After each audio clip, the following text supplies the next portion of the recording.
Well, we have a pretty full room today. Welcome to Impactathon. I'm going to share my screen. Wonderful. So we're so excited to have everybody here. Just a few quick things. This room, if it fills up, just know that there is a live stream link on YouTube as well that is active. And so you can also join there if you're having any trouble joining on the Zoom link. But with that, we will get started and actually go ahead and start our kickoff Impactathon. So thank you all for joining.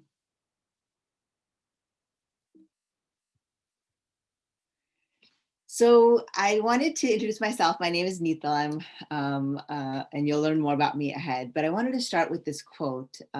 It's by Abraham Maslow, and it says, "In any given moment, we have two options: to step forward into growth or to step back into safety." And right now, in this moment that we're gathering, in this way that we are gathering, using completely virtual tools, it's and in the moment of a pandemic and so many different things, we are, by you being here, you are taking a step forward and stepping forward into growth. And I don't know if the world will go back to something or if it will just keep moving forward, and how it'll move forward is what we shape. So events and opportunities like this to collaborate with people around the world, with people who are similar to us, with people who are different from us, it's a way to grow. And so I want to first acknowledge the courage and your foresight for being here and showing up for this, because in this day of everything being virtual, you can just not turn on your computer and not show up, but you're showing up, and that is really a huge step. So I want to just acknowledge that. And next, I wanted to just mention that this whole, all of them, this idea for this Impactathon really just started as an idea. And a lot of the leadership, the thought, the inspiration came from Adam and from Join the Journey. So I'm going to turn it over to him and let him introduce himself. But Adam has been on his own journey around social entrepreneurship, around microfinance, and a lot of that started. He's active duty in the armed forces, and he was in Haiti and saw some of the destruction after the earthquake, and that really set him on a journey of like, how might we change that reality for everyone involved. And that's been what Join the Journey has been doing for the last decade, and how he and I connected a few years back with his work in microfinance. So Adam, would love for you to share some of your journey, and also really the why behind the work, and how that has led to Impactathon. Yeah, thanks so much, Neetal, and hello to everyone out there. This is truly incredible. Are you able to see me okay?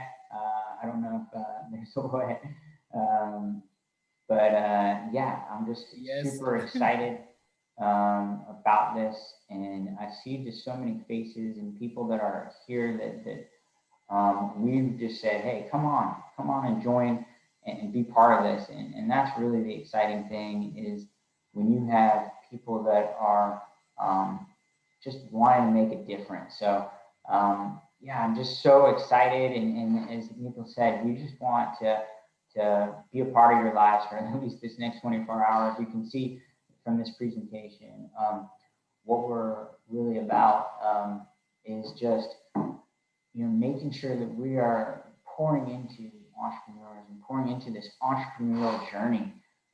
We do that at Join the Journey through microloans, and here at this Impactathon, we're doing it through just inspiring you all. And we've got great sponsors lined up that want to keep that journey going for you all.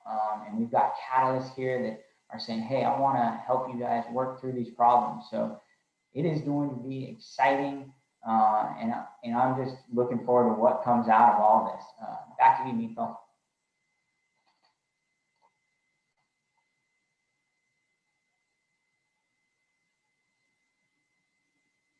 That's fantastic.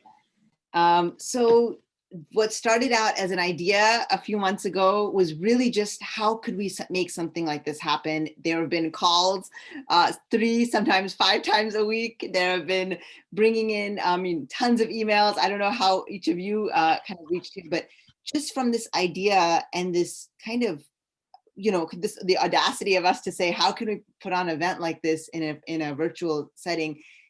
Because all of you said yes, we're all here today doing this. So definitely want to, kind of thank and recognize the sponsors, all of the impact catalysts, and really the 200 plus people that have signed up to join this Impactathon. So really an idea is just an idea until people say yes and and join in. So so definitely around that. And I think this idea of having a diverse set of mindsets around poverty alleviation, and we've really kind of and whenever we reached out to anyone, whether it's an impact catalyst or a participant, we've kind of put this framing on like, how might we solve or end poverty?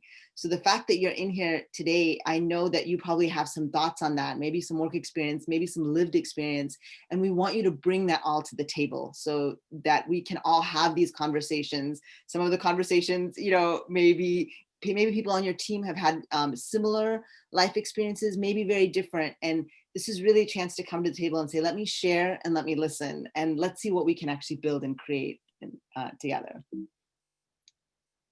So I wanted to share a little bit about myself too, so you know where I'm coming in from all of this. I'm the founder of Innovate Social, and I've been doing this work also for about a decade.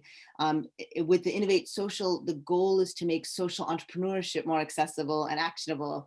And over the years, first it was felt like the lever was social entrepreneurship. How can we support individuals to be founders of businesses, to that create impact? How can we, kind of build that?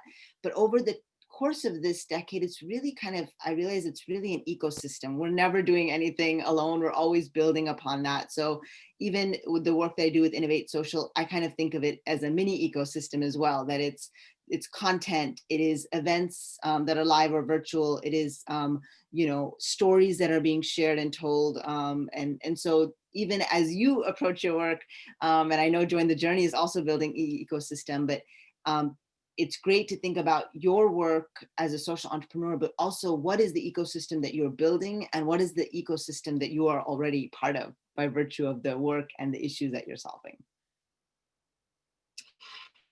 And with that, we're going to actually jump in. I know we're a little bit, we're actually quite early for our impact talk. So I want to check in with our speakers, but we also have backup videos. But I think this would be a great moment to actually hear from our different impact talk speakers.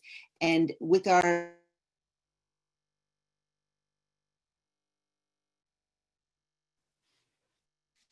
You are muted.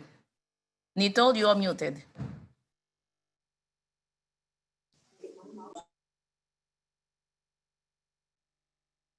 That. So hopefully you didn't miss much, but I wanted to take a moment and actually just frame a little bit of what is happening at Impactathon and what you can expect for the next 24 hours. And then we will jump into our impact talks. So with Impactathon, we're all gathering together. This is our kickoff. And our goals for the next 24 hours are really to form teams and to start thinking about about poverty alleviation, and we have two problem framings. So that's a very broad topic. So we have two problem framings that you can look at, and we'll be sharing those after the talks. But the talks that you'll hear, that everyone is hearing at the same time, are meant to kind of frame the journey. You'll hear from Julianne.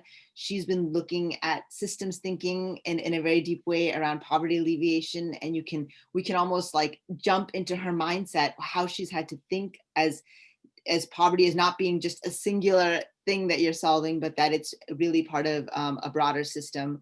We're going to hear from Mike Sehzue, and Mike has worn the same hats that you'll be wearing now as a social entrepreneur, and under some really challenging circumstances, he's found a way to keep persevering and continue building a business that is also creating social impact. And then tomorrow we'll hear from Daniel Jean-Louis, and he is, he has written a book, From Aid to Trade, and he's been in the mindset of how do I create social impact? He's been in the entrepreneur setting, and then now he's on the investor kind of mindset. So he can take us through that journey, as well as we are right now thinking about being problem solvers. But I hope that each of you one day sees yourself as an investor, and you can invest and support other people and their ideas as they grow. So we will jump into our talks. I know that you might have questions at this point, and I know that you probably also are excited to meet each other. There is time for all of that. So don't worry, we have built in time into today's session to do some speed networking as well. So you'll get to meet people that may or may not be on your team, but just that are part of this event and from all over the world. And there will be time for Q&A as well. So I'm going to check in with Julie and see if she is ready for her talk, or if we can take a little break if she wants a moment. Sure, I'm here. Hi, everyone. I will go ahead and get my screen shared. There we go. I hope everyone is doing well this morning, evening, afternoon, whatever time zone you're in. As Neetal said, my name is Julianne Savarit-Cosenza, and I'm one of the co-founders and the executive director of the African Education Program. I'm really just so grateful and excited to be a part of this Impactathon, and I just can't wait to see the innovation and creativity that's going to be generated and the social enterprise ideas that'll be created over the next 24 hours. I've had the privilege of being a part of initiatives aimed at creating solutions to eradicate poverty for nearly 15 years. The vast majority of my work has been with the African Education Program, a nonprofit organization with the aim of empowering the youth of Zambia through education and leadership development to break the cycle of poverty in their communities. I also spent several years at a cause-driven communications firm with a mission to help extraordinary people tell their stories for the good of the world.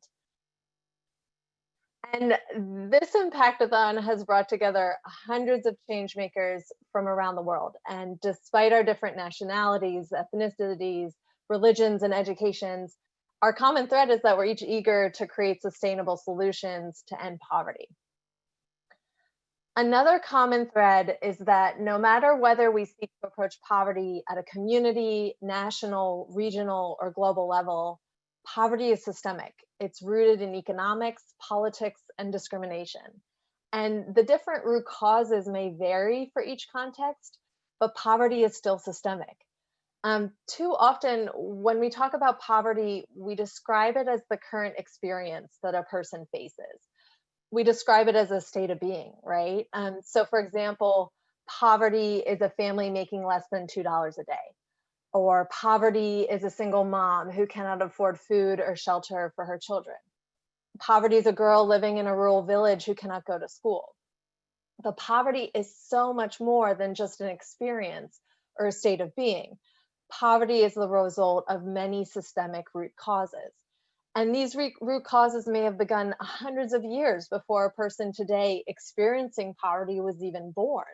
And there's new root causes that might be digging in as we speak. And these root causes have grown into a system of laws and policies and practices, and this system exploits the poor and excludes them from the economic and social opportunities which would allow them to no longer live in poverty. So let's take a look at some examples of root causes of systemic poverty. One example is post-colonial plunder. So despite having gained independence even decades ago, many countries have their natural resources being hoarded by a few. Only a small fraction of the wealth generated from these resources ripples through the economy, preventing the financial returns generated by these resources from actually being able to be fully absorbed. Foreign ownership of mines in Africa is an example of this. We also have post-slavery racial wealth gaps. in the United States specifically today, the typical Black family has just 1/10 the wealth of a typical white one. This inequity stems from generations and generations of institutional discrimination. We have social marginalization, and this is around the world, where groups of people along ethnic or racial lines are excluded from representation and decision-making power, and they're discriminated against and exploited and left with little access to the resources they need to provide productive lives. Discrimination, underrepresentation, forced assimilation, and land grabbing from indigenous groups in the Amazon is an example. Gender inequality, again, worldwide. Women and girls are not equal to their male counterparts. In 2019, the World Bank found that women only had equal rights to men in 6 countries, 6 in the whole world. Everywhere else, gender inequality is being enabled by legal discrimination, harmful beliefs, lack of access to sexual and reproductive health care, and low levels of political participation. Conflict and war and violence, just the insecurities created by conflict perpetuate poverty. From economies coming to a halt to shifts in power dynamics, conflict fuels poverty. So take, for example, in Syria, before the current conflict began, 20% of the population was poor. Today, only 20% are living above the poverty line.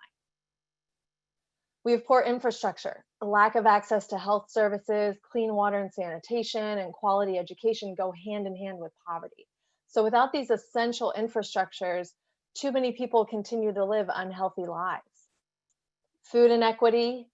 While some countries don't have enough investment in agriculture and irrigation, other countries are just we can't explain the amounts of food that we're wasting there. So, and one thing that we cannot ignore is that any of the root causes of systemic poverty are being compounded by climate change. And I know that's going to be an important theme, over the next 24 hours as we're looking at these social enterprise ideas. So there's good news. This feels like a lot of bad news, but there is good news, because when we begin to start to think about poverty through a systemic lens, we can achieve so much more in the fight to break the cycle. So instead of putting our energy and our resources into band-aid, short-term, quick fixes that alleviate the symptoms of poverty, we start with the vision to create systemic change of the root causes. We move beyond temporarily alleviating the immediate needs of a poor family by providing, for instance, food or clothing or shelter, and instead we strive to open the doors so that the family can identify the root cause of their poverty and change the structures that are keeping them there. So I'm going to take a breath here. I hope everything's going okay on a technological side. Just want to do a quick check in there. Are we good? Everyone's here? Awesome. Cool. Thank you. All righty. Let's keep on going. So when you're starting a new initiative like a new social enterprise, right, as we're approaching this for the next 24 hours, I believe that there's 5 really important questions to ask and explore. Those are, what is the problem I'm trying to solve? Why does this problem exist? How does my solution solve one or many of the root causes of the problem? How can my solution be sustainable and create sustainable change? And why do I want to be a part of the solution? So when answering these questions, I encourage you to map out the issues you're exploring by using a problem tree. And I know these are in, I think, folders that everyone has access to. And this is just a really great exercise to get going. So while the African Education Program is a nonprofit organization and not a social enterprise, it can still be used as an example to walk through the 5 questions. So our first question, what is the problem I'm trying to solve? In our case, the problem that we're trying to solve is that the youth of Zambia are the ones who are best positioned to be catalysts to create change and break the cycle of poverty in their communities, but they rarely have access to the resources and opportunities that they need to be inspired and empowered leaders. Some of the effects or the symptoms of this problem are that 60% of Zambians live below the poverty line. 30% of girls become pregnant before the age of 18. 95% of Zambian students do not reach international proficiency levels in reading and mathematics. So you can see those are the effects. But where we often fall short is we don't start to look at the root causes, right? We'll come up with a solution just trying to do a quick fix on the effects instead of actually looking at why does this problem exist. So in our case, I would identify some of our root causes of this problem as underqualified and unmotivated teachers using an outdated education curriculum. You're looking at an economy with limited diversity and opportunity for financial prosperity. You have a post-colonial mindset that's coupled with a social and religious norms that suppress individuality, questioning, and innovation. As the rest of the world, we have gender inequality, and we have marginalization of groups, specifically persons with special needs in this case. And you have lack of food security. And I want to take a pause here because I think what's super important at this point, when you've started to outline your root causes, push yourself and ask, what is it about this problem that I don't understand, right? It's easy to identify the ones you do, but keep pushing yourself to explore, what is it about this problem that I don't understand? And then start to look at, how does my solution solve one or many of the root causes of the problem? So when speaking about the African Education Program solution, it'd be unfair to not be fully transparent with all of you. We've grown slowly and organically over the past 15 years, and we did not start with this type of systemic approach. We grew into a systemic approach because we were always working hand in hand with the community and our youth beneficiaries. And very honestly, you know, our solution started with an approach that addressed the symptoms of poverty. And it's only in recent years that we've grown into seeking to tackle the root causes. We started as an after-school youth center so that students could have a safe space after school, a scholarship program so that children from poor families could continue to have access to school. And we provided a daily meal to temporarily alleviate hunger. So today we're taking a much more systemic approach. Let's look at the root cause of outdated education curriculum and underqualified and unmotivated teachers. So despite these realities that exist in Zambian schools, we do still have our scholarship program because we do believe in the social benefits gained from attending school, even when the quality is low. An example of this is that girls are less likely to become pregnant, for example, with each year that they stay in school. But at the same time, now we've begun to work to advocate for educational change at a national level, and we're creating opportunities for the youth to develop their advocacy skills to join the movement.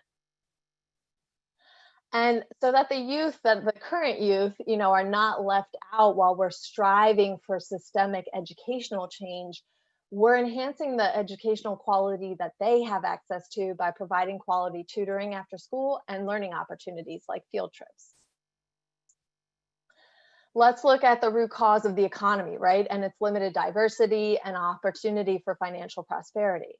We're actually piloting our financial literacy and entrepreneurship program, which seeks to provide the knowledge and resources that youth need to start a small business or entrepreneurial venture to ensure that they have the skills and resources to lift themselves out of poverty. This is how I got to know Join the Journey. And when you consider the root cause of post-colonial mindset, what we've done is, and again, this is coupled with social and religious norms that are suppressing individuality, questioning, and innovation. What we're doing is we're weaving leadership development and volunteerism into all of our programs. And we're also working hard to create a culture of dreaming, creativity, innovation, and belief in each and every person's individual power. And we work to make sure that the youth have the self-esteem and belief they need to know that they can make a change. So with regard to gender inequality, from the beginning, we've always had a great concern for promoting opportunities for Zambian women and girls and ensuring that they're equal participants in the planning, operation, and benefits of our programming. A key goal has been to build the leadership of our female staff and students and empowering them to be strong, vocal women who will break the mold in a society that demands their submission. At the same time, we have a very strong focus on empowering our young men through programs focused on equality between women and men as partners, reproductive and health rights, elimination of gender discrimination and violence. And we're really proud to maintain a 50-50 ratio of male to female youth in our program.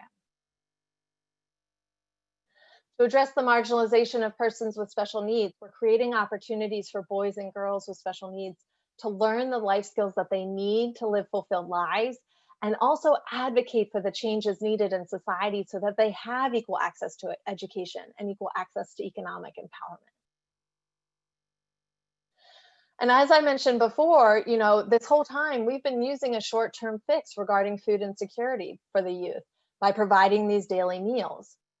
And while that continues for the short term, we're actually now setting up an aquaponics and agriculture community learning center so that families can learn new techniques to maximize crop yields and no longer be hungry. So we believe that the combination of these opportunities opens doors so that our youth can identify their individual root causes of poverty and overcome them. When they overcome their individual poverty, they lift their family and their communities out of poverty with them. So we really believe that the combination of this opens the doors so that the youth can be empowered leaders, inspired to end the systemic poverty in their country. So again, here, I kind of want to take a little pause moment, because I really think it's important when you're developing a solution, when you're developing a social enterprise or a program, you have to take the time to ask, can I introduce harm in the process of trying to do good? We always want to focus on our positive outcomes of our work, right? Oh, this is going to be so great. This is going to make such a big change, or this is going to work. And it's really important to assess what could be some of the negative byproducts. Can they be avoided? And if they can't be avoided, do the positives outweigh the negatives? So next, how does my solution create systemic and sustainable change? We believe that our model creates systemic change because we're empowering a generation of leaders. They're the ones who are going to break the cycle of poverty, first individually and at a family level, then a community level. And they're also being empowered to advocate and lead the broader change at the national level.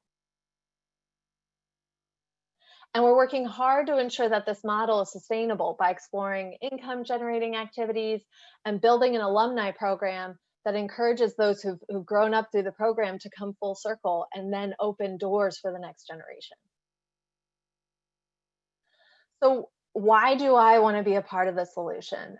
This last question is one of the most critical, because our intentions and our motivations for our work can dictate whether they will be sustainable. As leaders, we need to understand our why to ensure that we're doing the what for the right reasons, and in a way that will tackle poverty systemically, and in a way that creates lasting change and impact. So with that being said, again, I'm so excited to be a part of this. I cannot wait to hear what your motivations are for being a change maker in this world. And I know I'm going to be seeing some incredible social enterprises aimed at sustainably alleviating systemic poverty. So thank you again so much, and on to the next one.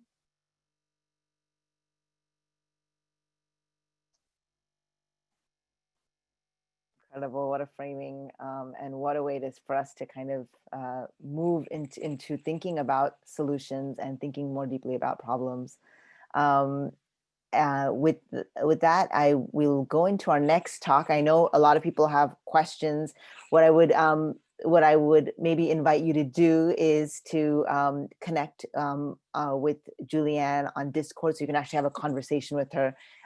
With so many people in the room here, it may be difficult to have a meaningful conversation, and she can maybe give you more feedback on some ideas that you're thinking about. Adam, do you have any words or reflections? No, I think that was beautiful. Really thankful for that, Julianne, and just I think as everyone, I was just kind of reading the comments as I was listening, and I can tell everyone's engaged and really trying to understand that from their own lens. So I'm just excited just to keep hearing, keep listening, and keep seeing these interactions. Absolutely, that's great.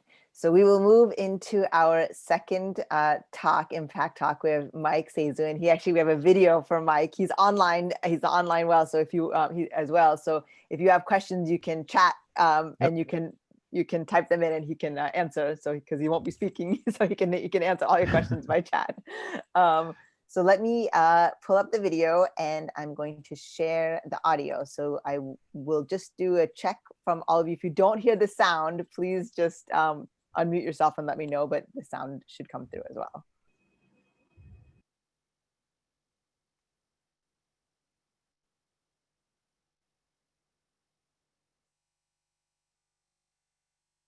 Like that.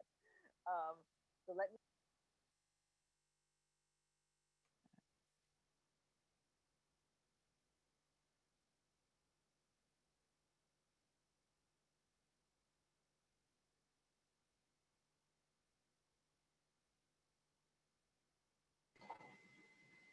I don't know if we can hear the sound. Is it turn up?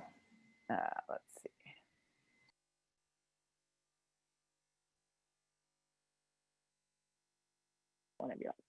Okay, great. Hello, everyone. My name is Mike Sehzue, and I am the CEO and founder of Miseh Distilling, which is a company based out of Liberia that makes rum from sugarcane. This portion of the presentation, actually of the program, I'm going to be talking about problem solving as a social entrepreneur. I myself am a social entrepreneur, and today I'm just going to tell my story about where we started, some of the challenges that we've encountered, and looking at the way forward. So I'm going to share a few slides, just going to be some pictures, and I'm going to be talking about some things that we encountered before we started and our way through. So as you all are working towards some of your solutions to alleviate poverty through trade and through growth, you can hear from someone that's been there and done that. So just give me one quick second. I'm going to share my slides and we will get started.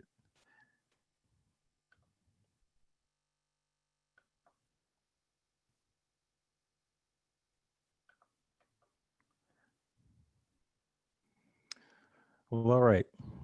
For everyone there, this is a picture of Mount Nimba. This is in northeast Liberia, Nimba County.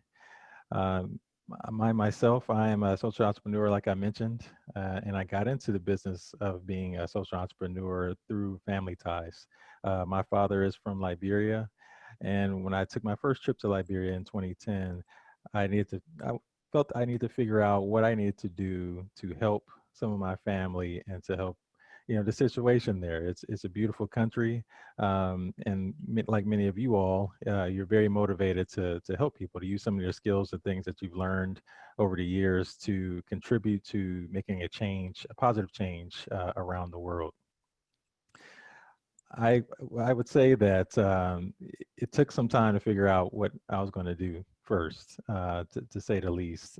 But I was very pleased to see that my family had been making a rum for many years, for over 100 years, where this is something that we can take, don't have to create from scratch, but we can scale it and then turn it into something that's very positive and very helpful for the community. And today I'm just going to talk about a few main points that I think can help you along your way as you're starting to come up with ideas that will, help change the landscape that you see, that make the type of change in the world that you would like to see. First, I'm going to talk about your team.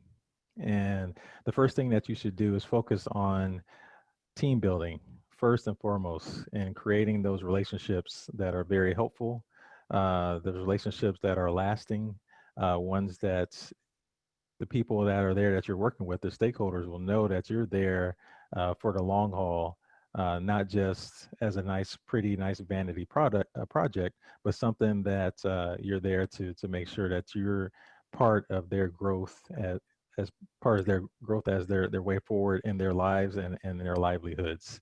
Um, the difficult part about that is that sometimes if people are living in a very low resource area, it's tough for people to see past their immediate needs, right? To really see towards the future. So as you introduce some of your plans and some of your ideas as to what could potentially happen in whatever area that you're deciding to work in, don't be discouraged if the people there don't necessarily see your vision the way you see it, because there's a good chance that their life experience may lend them more towards to figuring out how to take care of their immediate needs now, just so they can make it to the future. And when you're building trust with people, it's very important to build the capacity of the people that you're working with, and to be able to find someone that you can work with and that you can trust to operate when you're not around. That is the key to having any project or product that you can make, any venture that will be sustainable for any length of time. Anyone that can tell you that has come from maybe different parts of the world and come to a place that's impoverished to get something started, they'll tell you that just at the very beginning, your plans could be derailed if there's someone or someone that's part of the group that you may have trusted improperly, or that you may have trusted without building that level of a relationship first. So that would be the very first step. Secondly, I would say that you need to make sure that you keep it simple. Keep it very simple as to what it is that you're trying to accomplish. What I have here is a picture of a truck, and as you can see, that's not the typical way that a truck is supposed to look. That is actually some building materials, construction materials that are inside the container there. Those are my construction materials that I sent over to Liberia to build the building that we're going to use, that we use as our distillery. And as you can see, when I received that picture, I was very disheartened to say that, oh my goodness, what is going on here? This thing is crashed. There's no way. Everything is finished. It's over. You know, the plan is over. Everything that I planned, everything I put into it is already over. But thankfully, that was not the case. This crash, thankfully for me, unfortunately it happened, but thankfully for me, this crash happened about a half a mile away from the actual final destination as to where the distillery was supposed to be built. And yeah, just from the relationship that I built there in the area, to say this is a business, a project that everyone will have an opportunity to benefit from in the long run as we start to grow and scale. Thankfully, the people decided to turn around and help me out. You know, they came out from the town, walked about a half mile to say, well, what can I do to help? And this is the involvement of the stakeholders, involvement of the people that are part of your mission, a part of your project. Because had this been something I just said, I'm just going to force upon you or something of that nature, then people would have said, well, he'll figure it out. But because they're involved in it and they understand that it's my project, but it's also their project as well, then they're more likely to give the help that's required to make sure that this the project goes forward and it actually becomes a success. And what I say, to keep it simple in your design and in your plans, it's tough enough to execute on some of the very basic things, right? Just this is a basic part, sending some materials from the port to a location that's along a road. And as you can see, some of the very basic things don't typically happen, and a lot of things can go wrong. So if you have a lot of moving parts in your plans, you could be potentially setting yourself up for some very difficult times and challenges ahead. So I would say then just keep your product or your plans very simple, and ones that you can really focus on how you're going to build those relationships. How are you going to make the execution actually happen on the ground, so you can talk about your successes, and those successes will then turn into stories that get more help and support to build your resources and your networks to actually make your product bigger and have more impact. Like I mentioned, the people were very motivated to make sure that this project took off. And as you can see in this photo, you even had women with small children on their back that were willing to carry steel beams on their head for as much as a half a mile to make sure they're part of the process of making sure that this project is successful. This is after seeing the picture of the actual truck crashed. I wasn't there in the country at the time. Seeing this picture gave me a lot more motivation and heart and passion behind what I was trying to have accomplished. Because the way I see if someone can come out and work hard to make sure that this thing happens, I can't stop what I'm doing because of a small setback. You're going to have to fight through, really, as a social entrepreneur. You have to fight through some of the challenges to come to that minimum viable product. And a lot of times you won't get the type of help and support that you believe that you should get, that you deserve for having a great idea, something that's even been proven, something that will create jobs, something that's very helpful. But then the way I've seen it, until you have something physical that you can put on the table to say, this is what I'm going to introduce to the marketplace. This is what I'm going to do for people, or get some feedback to say, well, this is something that I've worked with this so-and-so entrepreneur, and I work with this particular venture. If you don't have something like that to speak to, all the work that goes up into that point will really be on you and your team that you can put together at the very beginning. And those days can be very challenging. And I would say the majority of projects or programs will stop before you even develop a minimum viable product that you can actually put on the table and talk about. So fight through those times, do the best you can, and build those resources up so you can make it to the point where you're going to have a solid conversation about what you have to offer. Like I mentioned, there's more strong men from the town. They would say they had a pretty good time with it, carrying some of these items a good half Oh, mile.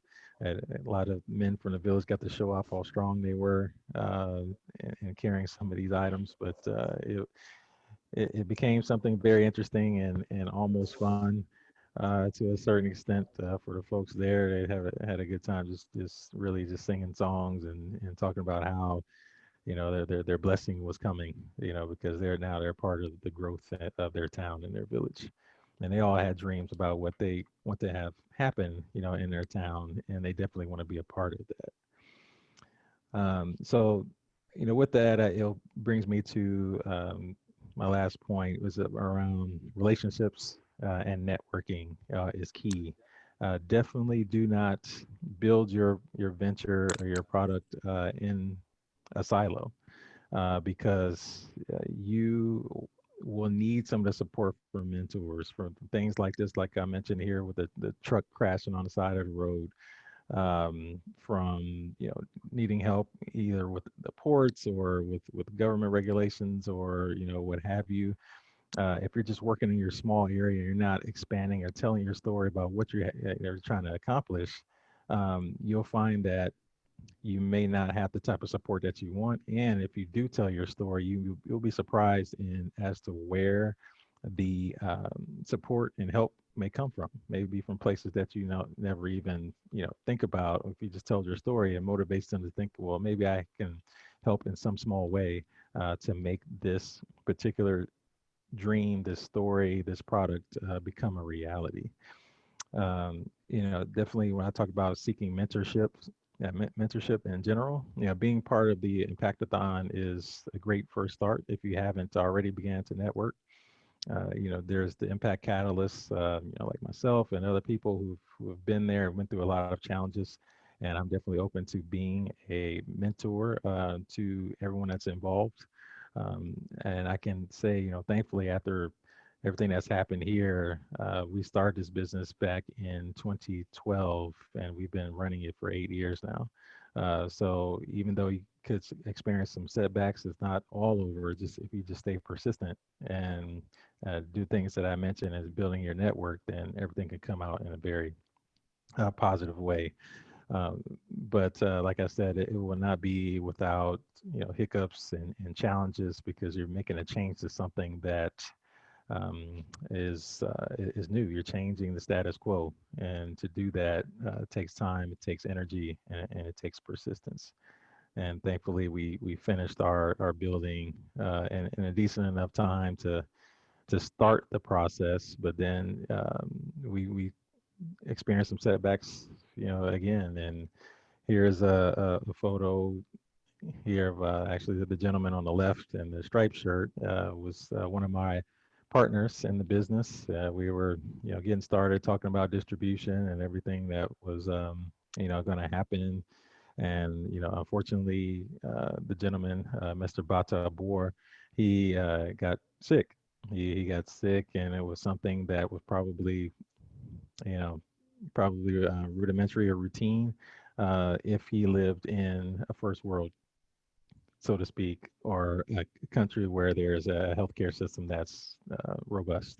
But he lived in Liberia, at the time, and unfortunately we lost him, a few years ago, due to the sickness, some internal sickness that he had. And it's like, well, what's after everything that we've been through, right? We built the building up, we got the materials in place. We finally got to a place that we can produce an actual product, and then now we lose one of our founding members, and it's just like, wow, just another blow after another one after another. And I thought, okay, this is the last one. Obviously it has to be the last one because we're not going to go through something that difficult again. And then sure enough, you know, um, in 2014, 2015, we get hit again with the Ebola crisis, and we had to shut down. So technically, the business itself was done. There was no business at that point because we couldn't trade, we couldn't move about as we would have liked. And we were essentially shuttered at that point. And it's like, well, what do we do? And similar to the situation that we're living in right now with COVID, it's a lot of unknowns. You never know how long things are going to last. Whether you can pick up the pieces. And we just said, well, this dream can't die, right? We at least we have a building to talk about, and a process that's there, and a product that we can actually put onto the table. We'll just shutter it for now, and when everything clears up, then we'll get started again. And in 2015, thankfully, the Ebola crisis subsided. This was after 10 months of being shuttered. As I speak right now, Impactathon, I guess we've been shut down for maybe about almost 6 months now from COVID.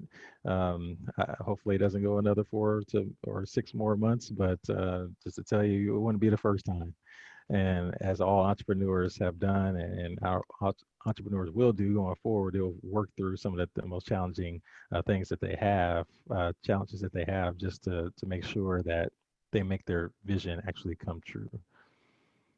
Um, so this is a photo outside of the finished building, and just before, maybe like a few months or so before we actually started production inside. And it's one of those things. Is really a testament there for the very difficult times, to just remember why we started from the very beginning. And just like you all, there are parties Impactathon, you have a type of impact that you want to make in your mind. And the same with myself. I said, well, we're going to make a change in this particular area to alleviate some poverty, bring some economic growth to this particular area, using a product that they already know how to make, and to use some raw materials that they already have on hand, to make some sales in a global market and bring the type of economic growth that we want to see through trade.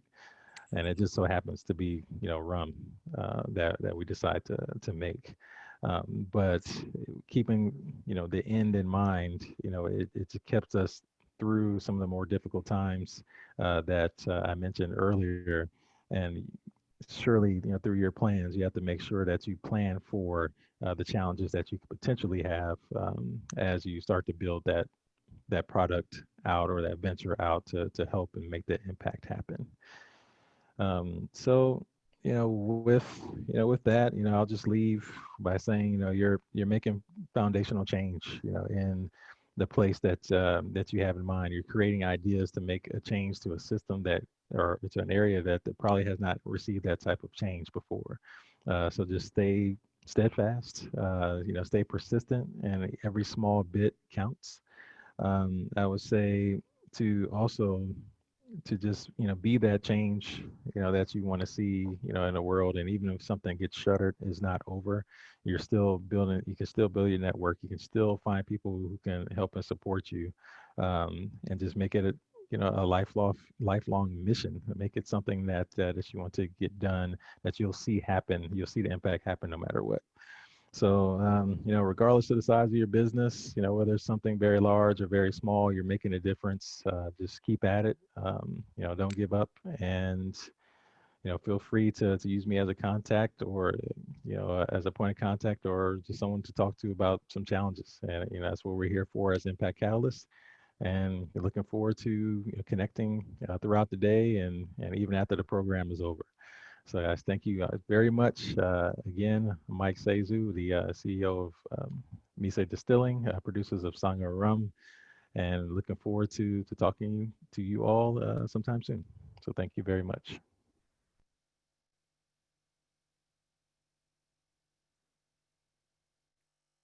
Great. So that was an incredible talk by Mike. Mike, do you have any words that you wanted to share after you also watched it with everyone? Yeah, thanks for everyone. It's always strange looking at myself on video and hear my own voice. It's I don't know if anyone else has that issue, but it's always funny. But just like I mentioned in the video, yeah, definitely glad to be a part of this program, and looking forward to what the rest of the day has and what tomorrow has in store. So thanks again.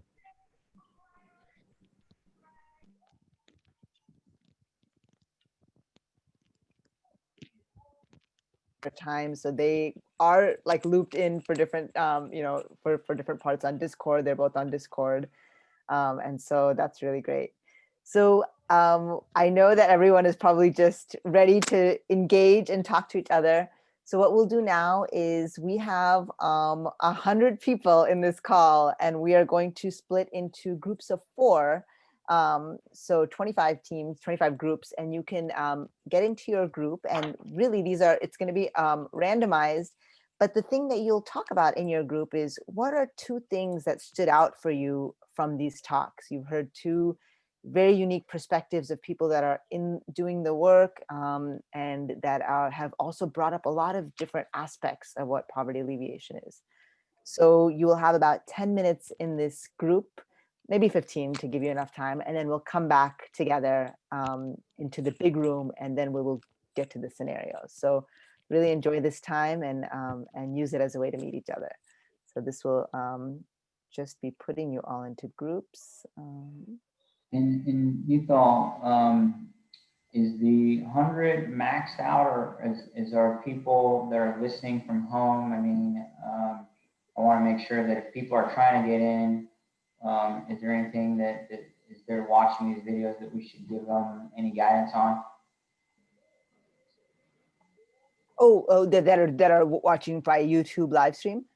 Yeah, and do we still have a way if people can come in? Is maybe they missed the first part. I'm hearing from folks that I'm not sure. Yes, I think that we are maxing out at 100. So this is a really good question. If you are not able to get into the Zoom call, I highly encourage you to go into Discord and go into the huddle up room, and then just continue. We're basically doing the same thing. We're just kind of getting into groups and chatting and talking. So so if you're not able, if you're on the live stream watching this, just go into the Discord and meet up in the huddle up room. All right. So with that, we are going to go into these breakout rooms, and you'll be in here for 25 minutes. We'll do a little we'll put a little broadcast with the question again, in case you forget.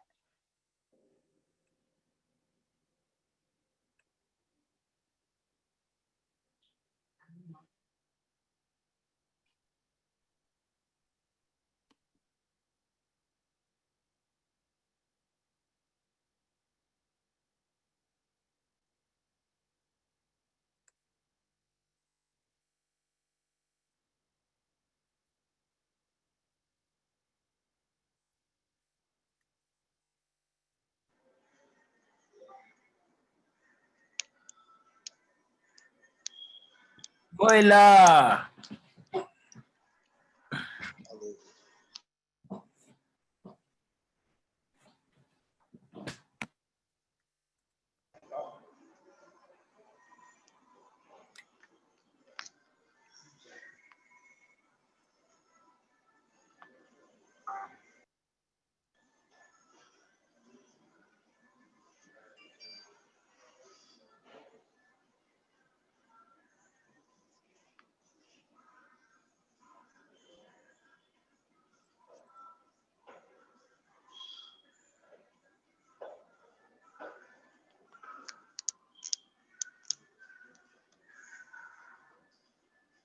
Hello, everyone.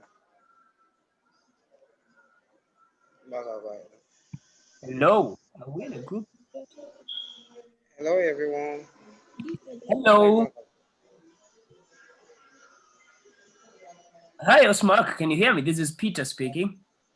Yes, I hear you, and I'm so happy that I am among you guys, and they were sharing Ah, about our oh, ideas. brilliant, brilliant. I see familiar faces here. Leon, and he's really good in coordinating this brief rendezvous. So maybe Leon, you can do your thing like you did last time. Yeah. Yeah, thanks. For those of you just joining, most folks are split into breakout rooms right now. Let me see if I can actually do some more splits here. I don't have the option. Cool.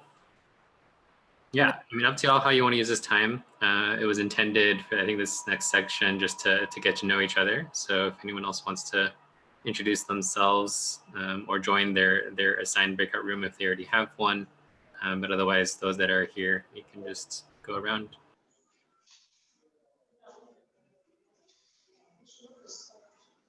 I can start. My name is Pete. Pete Ngugi, but short people call me Pete. I am from Kenya. I'm a Kenyan, but I currently live in India. I study international relations and economics, but besides that, I'm a software engineer. And I'm super excited to know about what you guys are doing and, find points of convergences, Yeah. Thank you.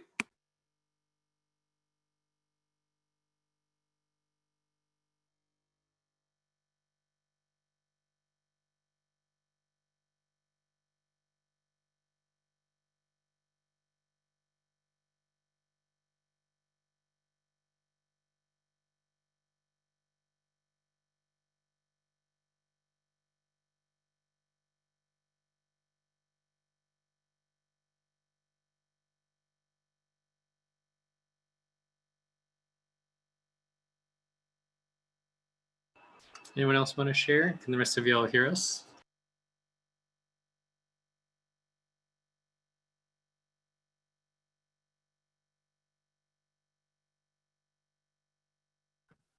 I think I don't know if most people can hear us,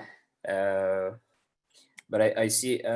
Maybe we can just keep the chat on till someone else joins.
Hey Leon, so what are we expecting today?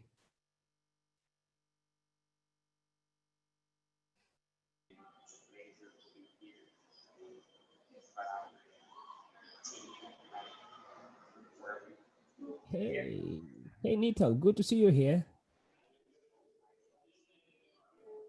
You're muted. You're muted. You're muted.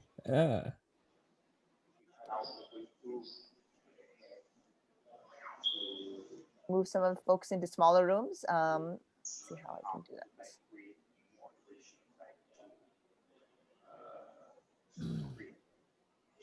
Hello guys.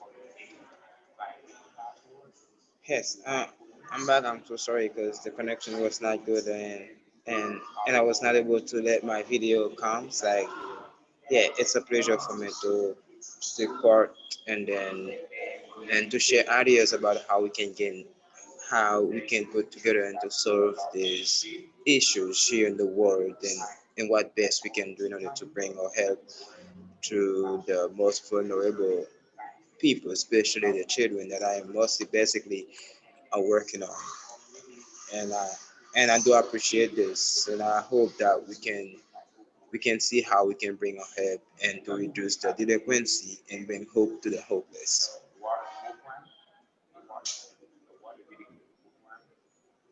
Great. Thank you so much for sharing. And where are you based out of, Osmak? I am from Haiti. Haiti. Oh, okay, good. Yeah, there's a I'm few from Haiti. folks from Haiti. And you from where? I'm in the San Francisco Bay Area. And where is it? In near San Francisco in California. Okay, California. Good. Yeah. Good. So Yeah, I do appreciate it. And then hopefully we can. I think California is in the U.S., right? yes, in the United States. Yes. It's in the West Coast side of the United States.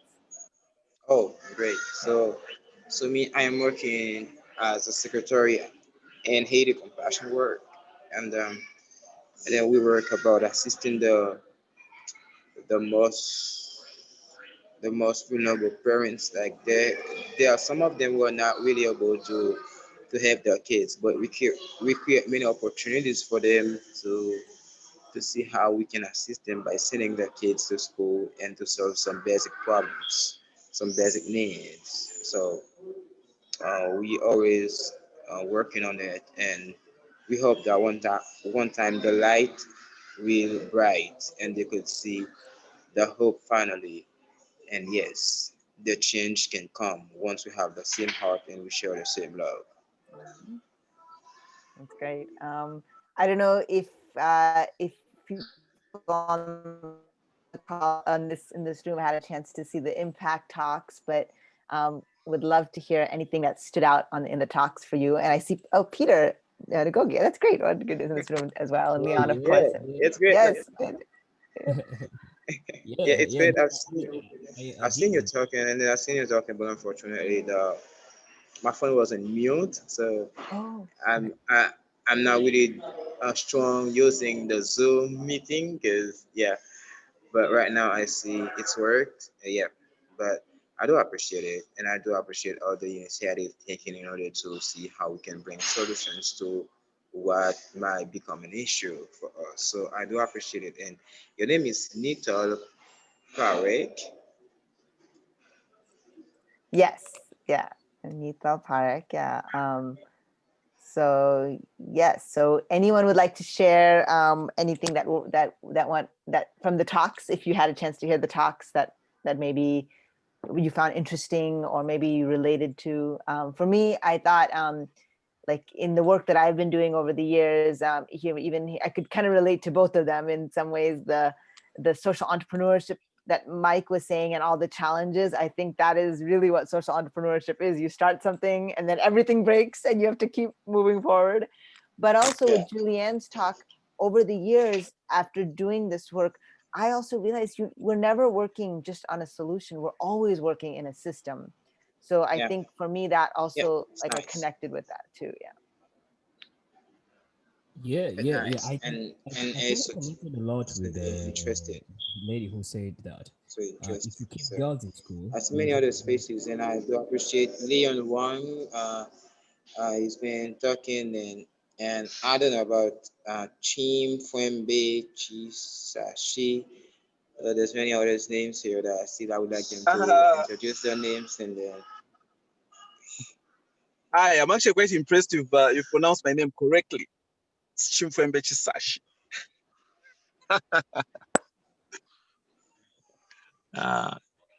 Yeah. Anyway, but I've just joined. may I ask a question I've to just you? joined.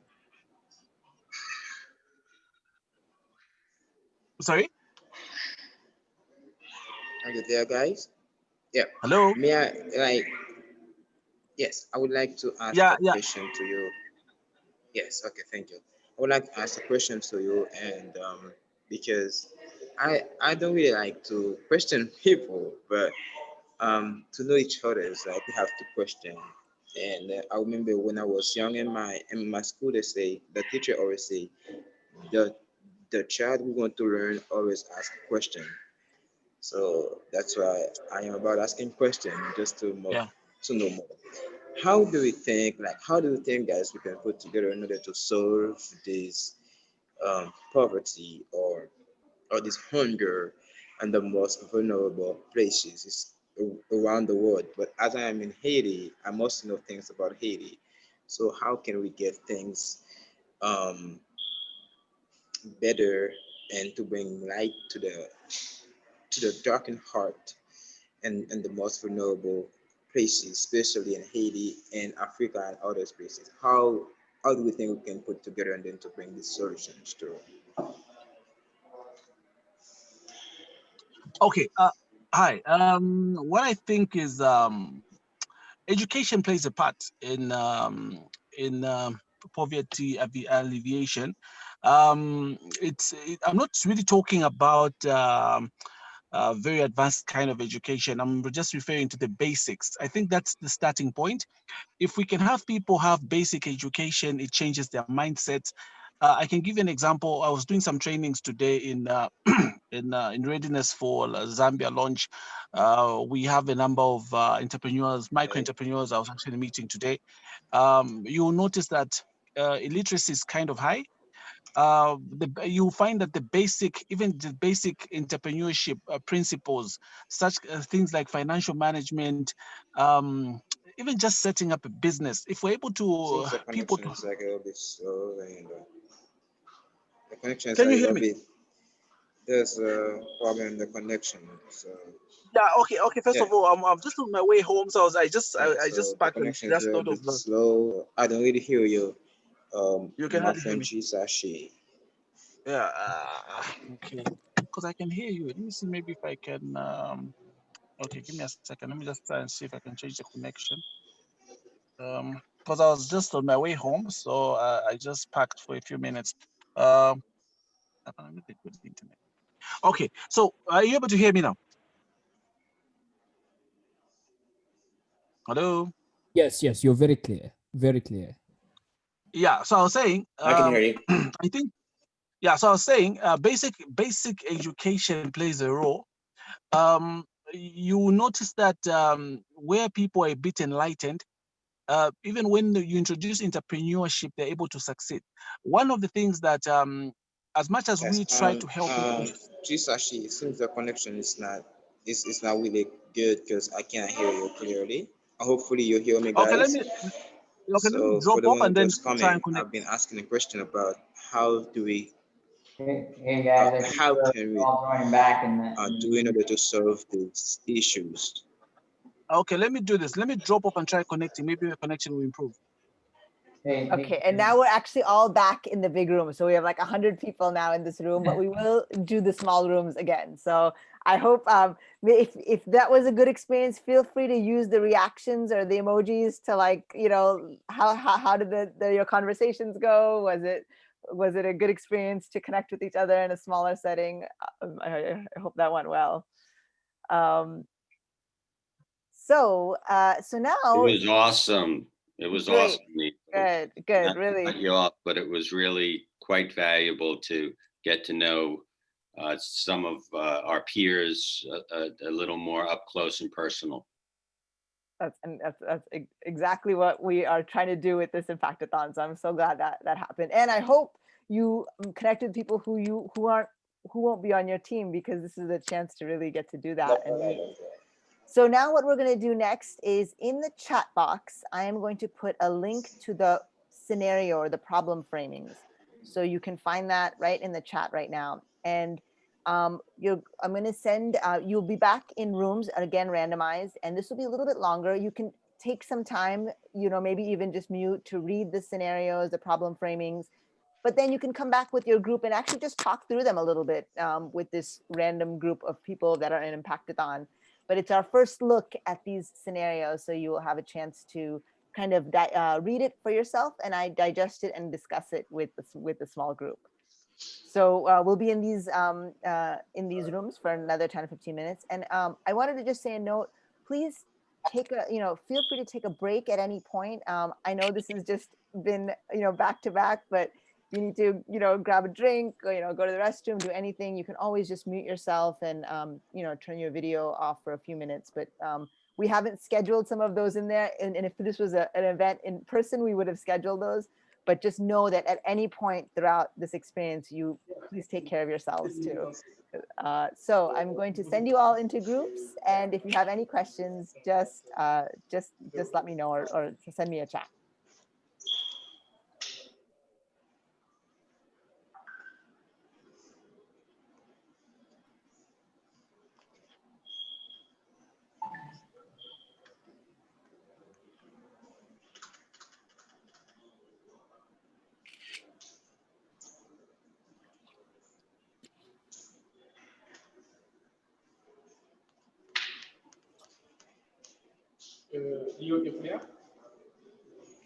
Okay, so it will take a few minutes for everyone to join their rooms, but it's in progress now.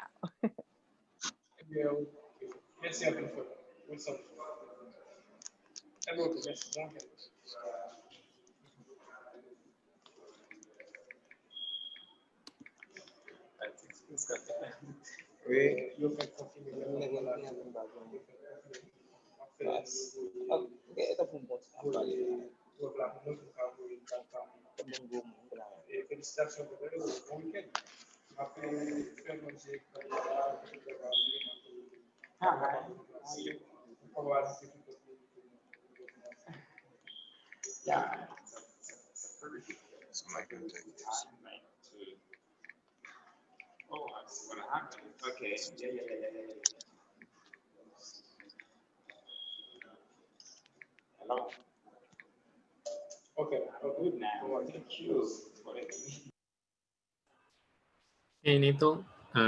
As new people join the main room, you might want to add them to breakout rooms. And we're also still recording live on YouTube. Maybe this would be a helpful time to share your own screen and walk through the scenario and problem framings for those that are missing the breakouts.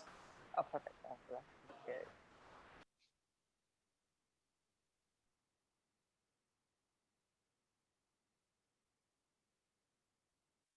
All right. Well, whoever is left in this main room, as you're moving into other rooms, I'm going to share my screen so that you can also see the problem framings.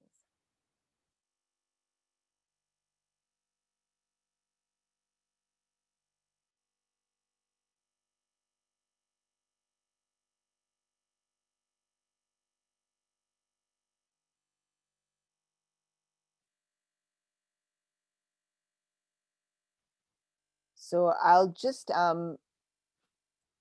going to share my screen for a moment, and then we'll come back into the room, and whoever's in that room, we can chat. But wanted to show you that the first framing is how might you solve extreme poverty for a specific community or region by 2030.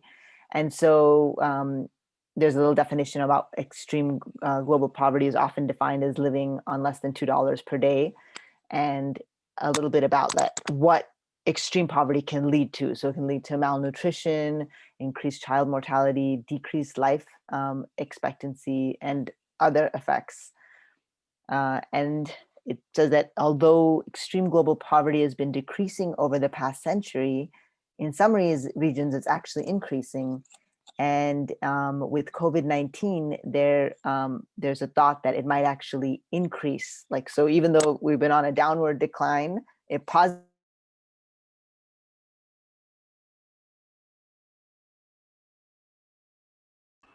We just lost your audio, I think.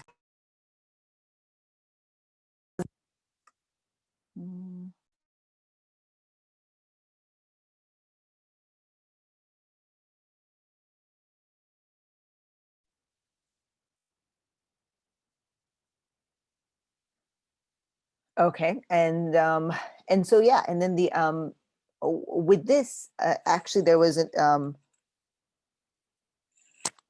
there's this idea that that we've actually done a lot of research and read articles to create this this problem frame.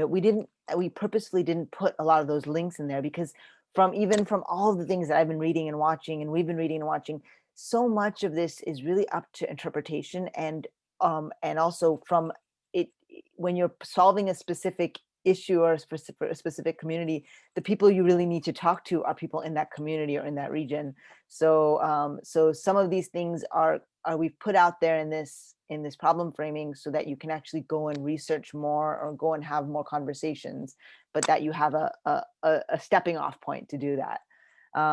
And there's some Julianne mentioned some of these different systemic causes of poverty, and some of those for extreme poverty we've listed that we've come across of our sources as well. And the United Nations Sustainable Development Goals, the first goal is to end poverty everywhere in all of its forms by 2030. So here with this, it being 2020, we actually have a 10-year kind of gap or window to look at. And that also, by thinking of like a 10-year window, it helps to not rush to this, quick fix solution, but to think about what would a systems shift look like in that time. So with that, I'm just going to take a pause and stop sharing my screen, just see where people are at, and if whoever is in this room still wants to discuss any part of that right now.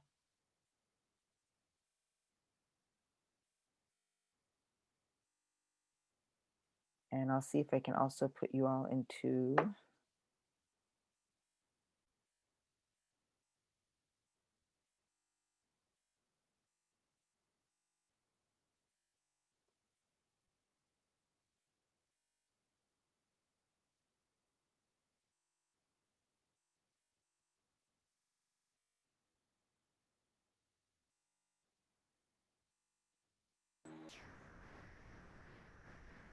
Hi, Neetal? Yes. Is that how you pronounce your name? Neetal, yes. Neetal. I think you've got the room of all the people who have stepped away, and that's why they're still with you. That's how I see you. Okay, good. So I think that's probably fine. why you don't have anybody responding. That's no problem, as long as it's not because of something I said or didn't say. No, because I think everybody had to go, right? It asked me to go to a separate room, and I had to step away. So Okay. that's what I think you've got. I don't think anybody's here, actually. Okay. So everyone agrees with me, basically. Neetal, how did you get involved here? I know Adam, he invited me. And you're in San Diego, right? Is that correct? I'm in San Francisco, Bay Area. Okay. Yeah. And how did you get to, how did you meet Adam? Adam, we do these Impactathons. We've been doing these for a while. So he reached out a couple of years ago and said, hey, we want to do an Impactathon with some of the work that he's doing in Haiti. And so we've been in conversation for a couple of years, and they're launching their app, the Spark app, the microfinance app.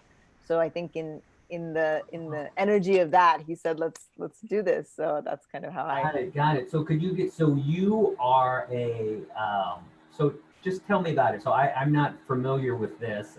So I run a business incubator out in Florida. And I've known Adam just for a little while. So he invited me. So I'm actually not even clear. I thought this was his, but this is not, this is your kind of. It's like a collaboration, right? Yeah. Sorry, say that again. It's like a collaboration between my company, Innovate Social, and Join the Journey. Right, okay, your company is Innovate Social, and you do these Impactathons. Yeah, exactly. Okay, got it. So you and Adam are not necessarily partners. He is using your platform to do his Join the Journey. Yeah. We've come together to put on an Impactathon around poverty alleviation. Okay.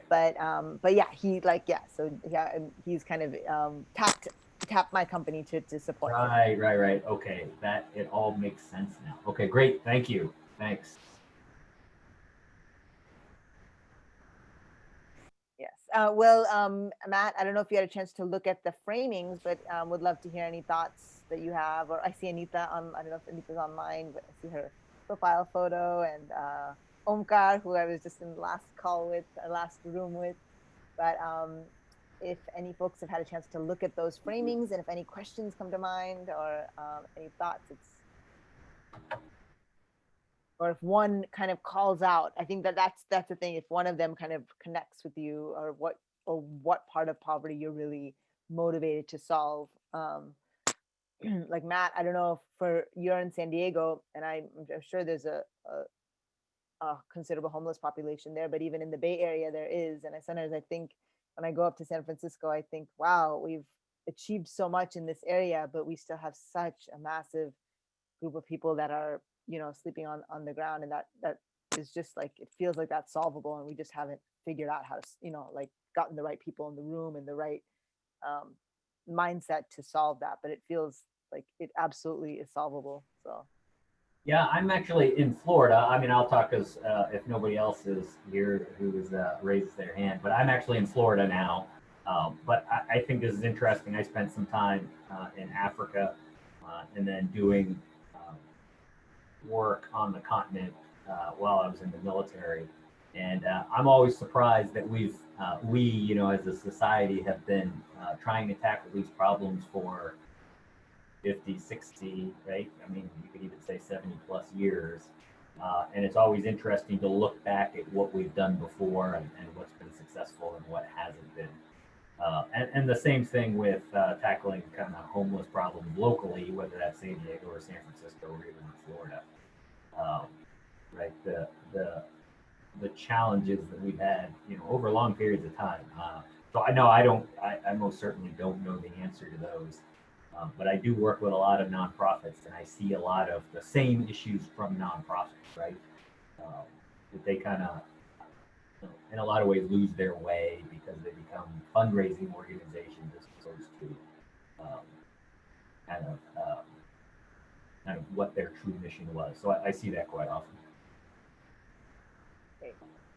I'm getting called into a room. I'm going to step out, and I can join you guys all back in a little bit. But it's wonderful, Matt, to meet you, and to see some of the other folks on this call. So I'm sure I'll be back in this room.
Okay, I think we're all back.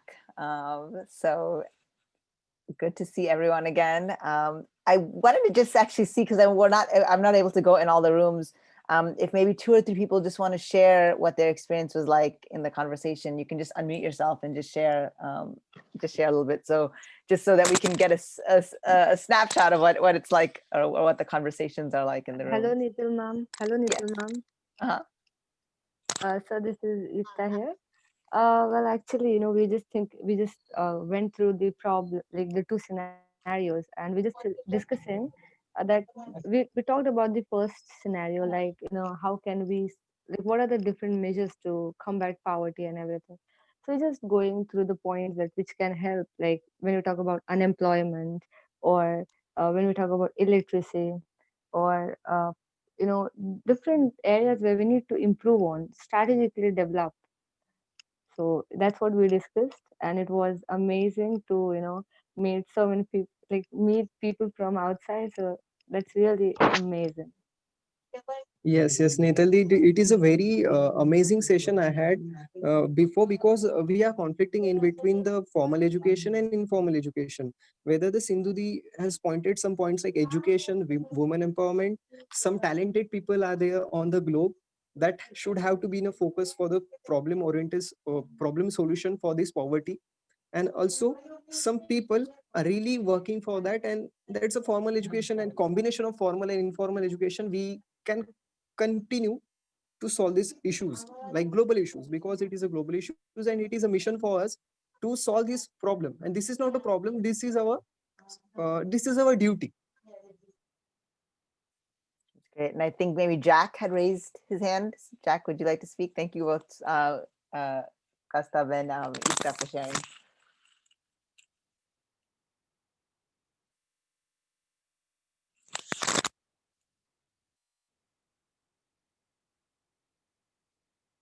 Or anyone else? Maybe we'll have 2 more people share if you'd like to share. Hi, I was in group 6 and we spoke about the impacts of corruption on communities, and in particular, we looked at a particular region, and we chose Sudan and what's happening in Sudan, and how generally in Africa, we do not have issues of resources, but issues of leadership and corruption, and how we need to look systemically at how we can develop systems or encourage people to have a sense of agency, so that people are not outsourcing their leadership to leaders, and that people can actually start taking action and taking responsibility for what is happening in their communities and doing something about that. Thank you for sharing. That's really great. Yeah, we had some good discussions in the a couple of rooms that I've been in, and I don't know if you can hear me or not. Yes. Okay. All right. Okay. Good. But kind of a common theme has been, just the empowerment and pushing people. Well, not pushing people, but providing training, stepping out of the way, and then assessing whether or not some of those steps are enough. And that seems to be a theme. Are we doing enough, and is it reasonable? Yeah, so that's been good. The photo quality has been great. A little bit of audio problems every now and then, but when we slow down and speak, it gets better. Yeah, yeah. And Neetal, if I may, first of all, can you hear me? Yes. First of all, thank you so much for putting this together. This is really wonderful. With some lovely discussion in a couple of the groups I was in around a couple of things. One is agency, and someone else mentioned agency, and which is really at the heart of social entrepreneurship, right? To feel that it is in our power to even start thinking about these problems and designing solutions. And often, not everybody feels that it's in their power, where it should be in all of our powers to do that. Second is building capacity and being good partners. We all have different kinds of knowledge, and the better we can partner to share that knowledge and to help accelerate our own learning, not to impose solutions, but to make sure that the tools that we have and the knowledge that we have and the experience that we have collectively, that everybody can take advantage of it and leverage it. And then third, how do we move resources? And I love what someone who spoke earlier said about, we don't have a resource problem, we have a governance and frankly an equity and distribution problem. And how can we help, and in my own work with philanthropy, really help the holders of wealth move their resources faster in a way that is more just, equitable, and gives more power to the people who are designing the solutions to their own problems. And with those resources, of course, a lot more is possible than if we are operating from a place of scarcity.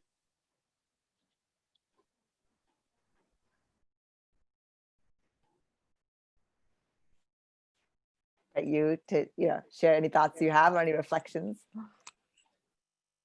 Hello. First of all, thank you so much for giving this opportunity to talk on the global problems poverty. So I was in the breakout room. We were talked. There were Nick and Chipo, and Francis was in the mute mode. She was in mute mode, so she was not talking. But we talk regarding the corruption, lack of jobs, all these things, because the problem is like that. Everyone has different views, because they are in the different countries. So in this India, in the COVID-19 period, especially in the COVID-19 periods, governments provided a lot of good schemes to avoid the poverty, but that they are not getting it. The poor people not getting it due to the corruptions and all these things. So it was a good discussion between the peoples, and thank you so much.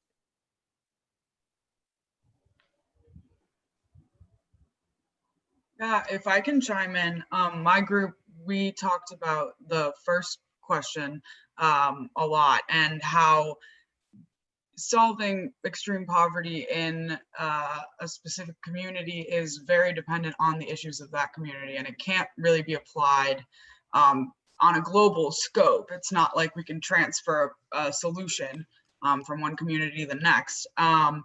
But then we tried to sort of back up and think about issues that really do affect the global community.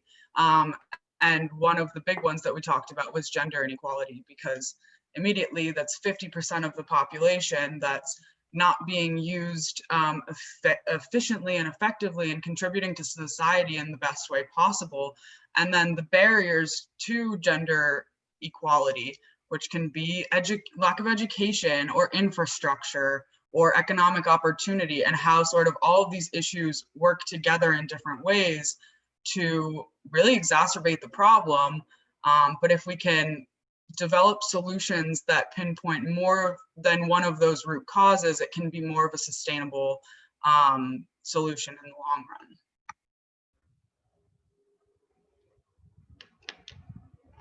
Hello everyone, and thank you for the wonderful opportunity that I've got to be in this wonderful platform where I could meet all type of people from different corners of the world.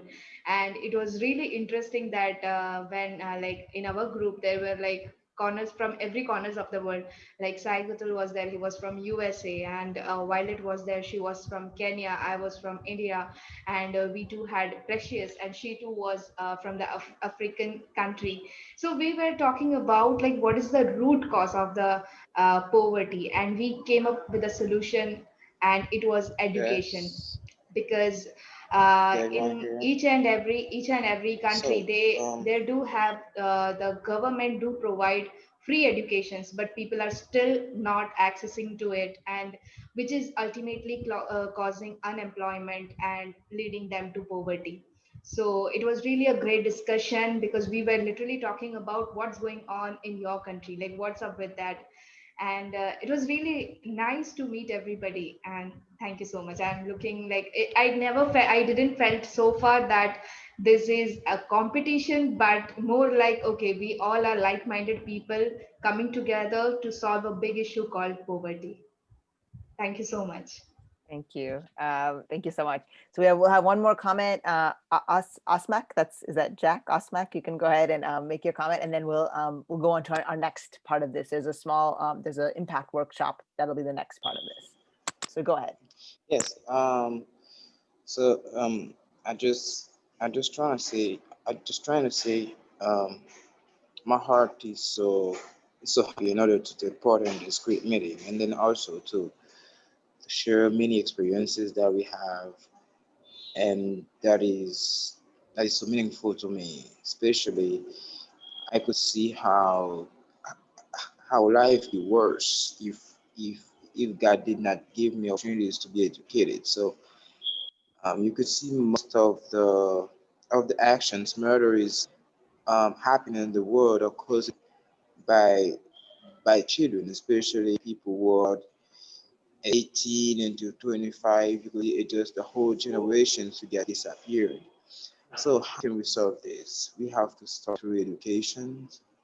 We have to start by assisting them and to avoid them to be a drug dealer, to be a murderer, to be a problem for the society.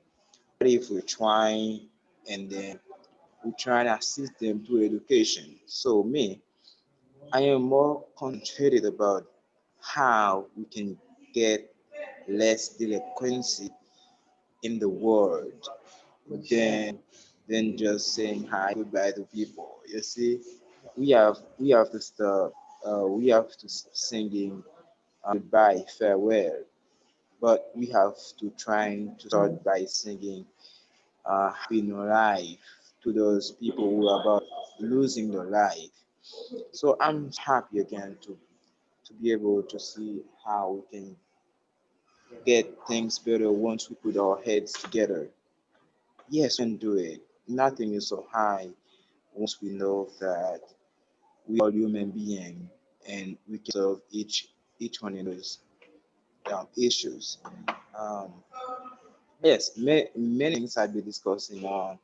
So as I know, there's many other speakers here. I have to them chance to talk. So uh, time after time, I'll be introducing more. So if I have opportunities, I'll be speaking and I'll be saying more things that I would like us to put hands together and then solve. Thank you. Great. Thank you so much for sharing.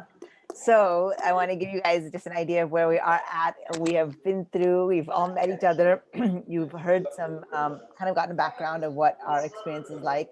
We've had the impact talks. So we think of that, the impact talks, as putting tools in your tool belt as problem solvers. Now you've gotten to hear like these perspectives and stories, and now you have these problem framing. So your mind can go from being this very big divergent, thinking about poverty at that level, to starting to think more specifically about what would be a solution. A few aspects of the problem framings that I'll share is that there's a timeline. We're saying it says 2030. So now we're making the universe a little smaller. One is about extreme poverty. One is about the idea of the safety nets, and that we see a lot of in the kind of developed world, so to speak, where there's these systems that are in place, but sometimes they're not working well, or there are inherent inequities or reasons why people are falling through the cracks or not, and not making the most of that. So when you as you think to the next stage of this, we're going to be passing the baton back to you fairly soon, where you'll be now in, kind of working with a group of people to think through how might you do that? How might you solve that? So I have two more tools to put in your tool belt before we set you guys free. And that is a pretty brief impact workshop. So kind of, we have been talking about social entrepreneurship and social enterprise, but I don't want it, if you've never even really heard that term before, or you're new to that, I'm going to do a little workshop ahead about kind of just getting you on board and getting you to kind of introducing some of those concepts. So that's one of the things. And then directly after that, I'm going to do a brief overview of what would be in your pitch deck. So these two kind of workshops together will maybe be about 40 to 45 minutes. I know that this has probably been a tiring a time already. So I invite you during that time you can turn off, you can be listening, but turn off your video if you need to, and turn off your sound if you need to, but still kind of be engaged. And this is all being recorded as well. The final thing after the workshops, what's going to happen is we're going to invite you, if you already have a team, after, you can go ahead and leave this Zoom call and go to Discord. And there are volunteers that will be at the welcome desk, so you can check in. You can have your point person if you have a team already and you've signed up.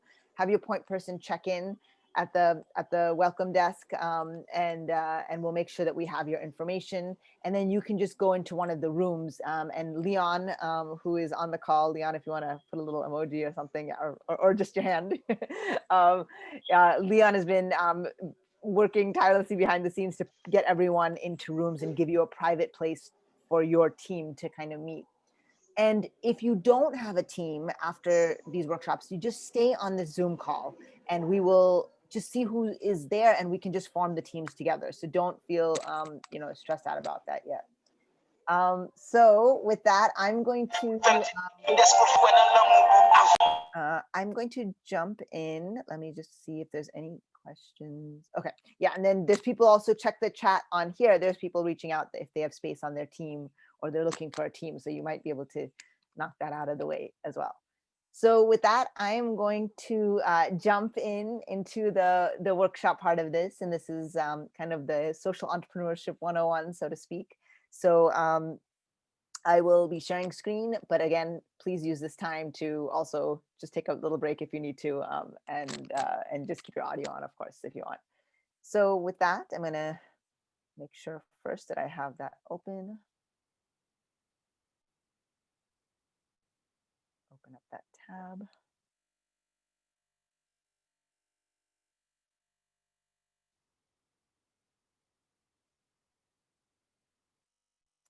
All right.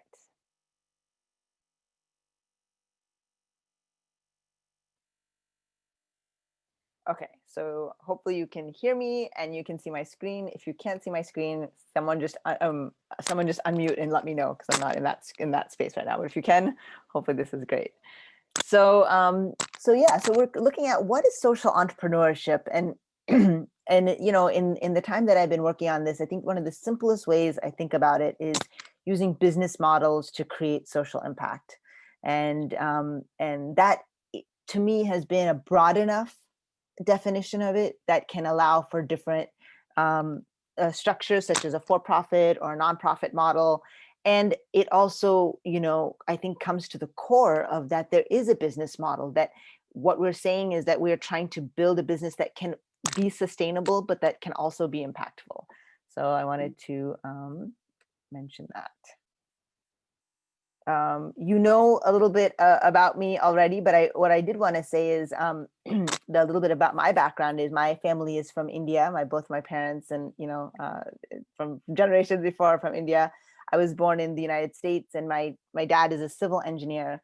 So so we moved around a lot growing up. So by the time I was about 20, I think we had moved 20 times, mostly in the US, but some internationally as well.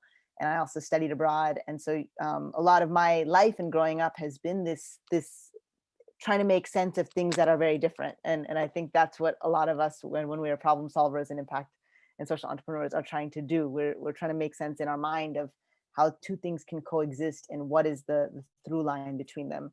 So all the places you see on the map are places that I've lived, worked, or studied. And yeah, and I think for anyone that has moved, and I know there are a number of folks that have who have been in active duty, and that is a similar life too, of moving every few years. It starts shifting the way you think about the world. And I think it can be jarring sometimes, but it can also be really helpful, because you never assume things. You always are kind of open to listening and learning. So I wanted to share a little bit about that. You know a little bit about my company, Innovate Social, which was started some time ago. The book I've written is called 51 Questions on Social Entrepreneurship. And really that came out of, I always think, what is the gap, and how might I fill it? So as I started learning about social entrepreneurship, I just noticed there weren't a lot of resources that put all of these things, whether it's making business models, choosing a legal structure, thinking about measuring impact, that put them all on the same plane. And when we're social entrepreneurs, all of those decisions are somewhat connected. And so I didn't see many resources like that. So I thought, can I kind of be part of creating one? So that is written as a story. The characters in that story meet at an Impactathon, much like you all are meeting at an Impactathon, and then they kind of work on a social enterprise. And through their lens, you can kind of start understanding some of the aspects of social entrepreneurship. I host a podcast called the Impact Podcast. And really, again, that was to fill a gap of, I was not seeing that many of the folks that were doing social impact work, that their stories were being told. It felt like there was this community of people that was doing social impact work that were off in the corner, but they weren't being told, like their stories weren't being told, like how entrepreneurs or business leaders or change makers, you know, and in other senses, those stories are being told. So that was an opportunity to do that. And of course, Impactathon which is what you are in right now. So sorry, this is my Prezi and it's just stalling a little bit. Okay, so that's what we're at now. These are some of the past ones. They've been live events, and this is the first virtual one. So about you, I know I've had the pleasure through all of the registrations, through the Discord conversations, through the Hangouts and office hours to kind of get to know some of you a little bit, but I want to keep learning about you. I know all of us do. So I kind of have a sense that we have a lot of students. We have young professionals who are wanting to create more impact. We have some military veterans and people that have had maybe some coding experience as well. But all of those diverse experiences are really helpful when we kind of come to the table and think about social entrepreneurship.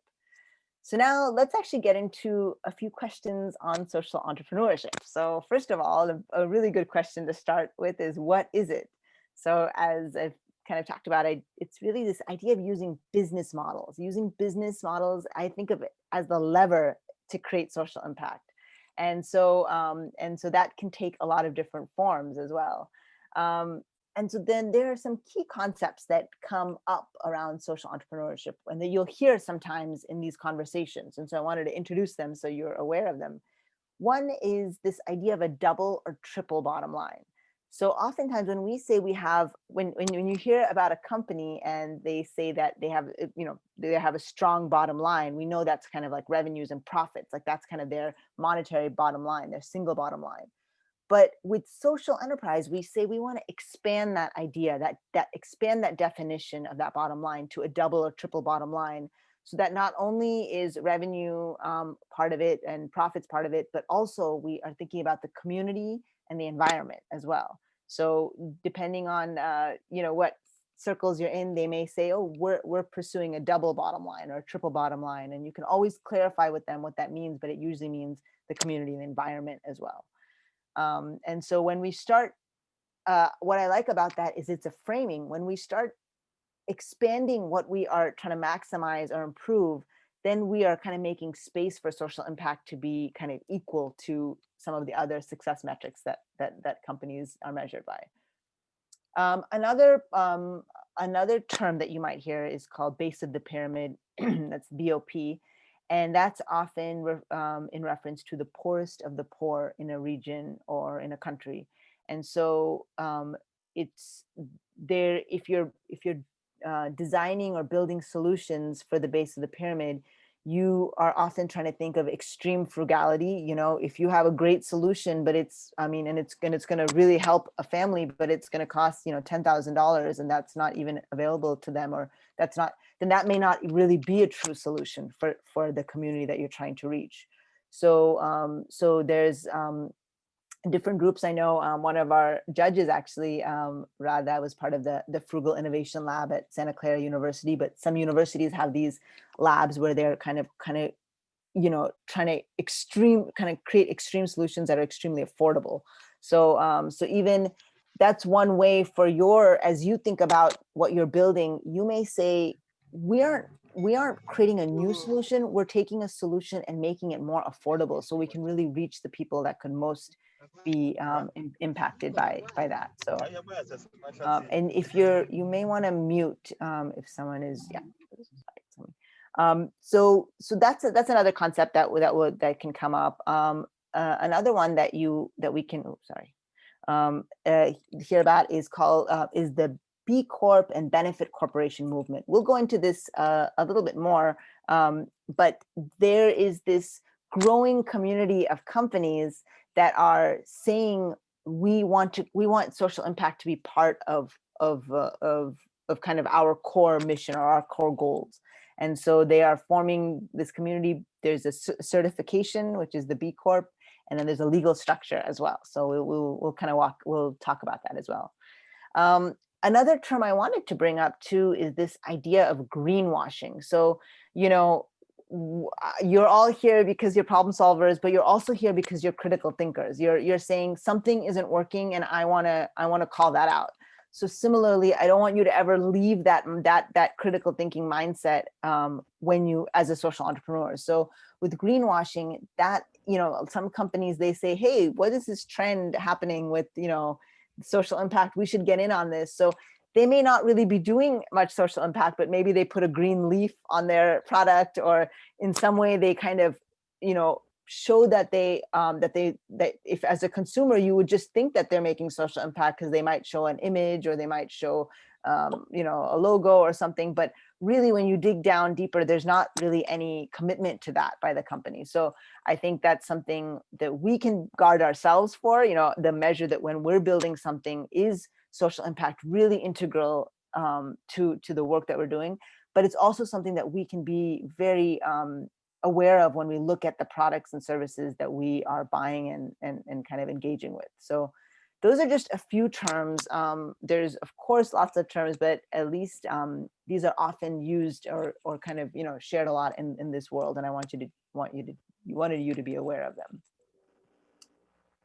And so we kind of ask, who are social entrepreneurs? Well, you know, a few. They're here in the room with us. Mike, you know, is coming from a background in business and you know, armed forces and all of that, and he's a social entrepreneur. There's people that have been you know, attorneys who have kind of then started a business.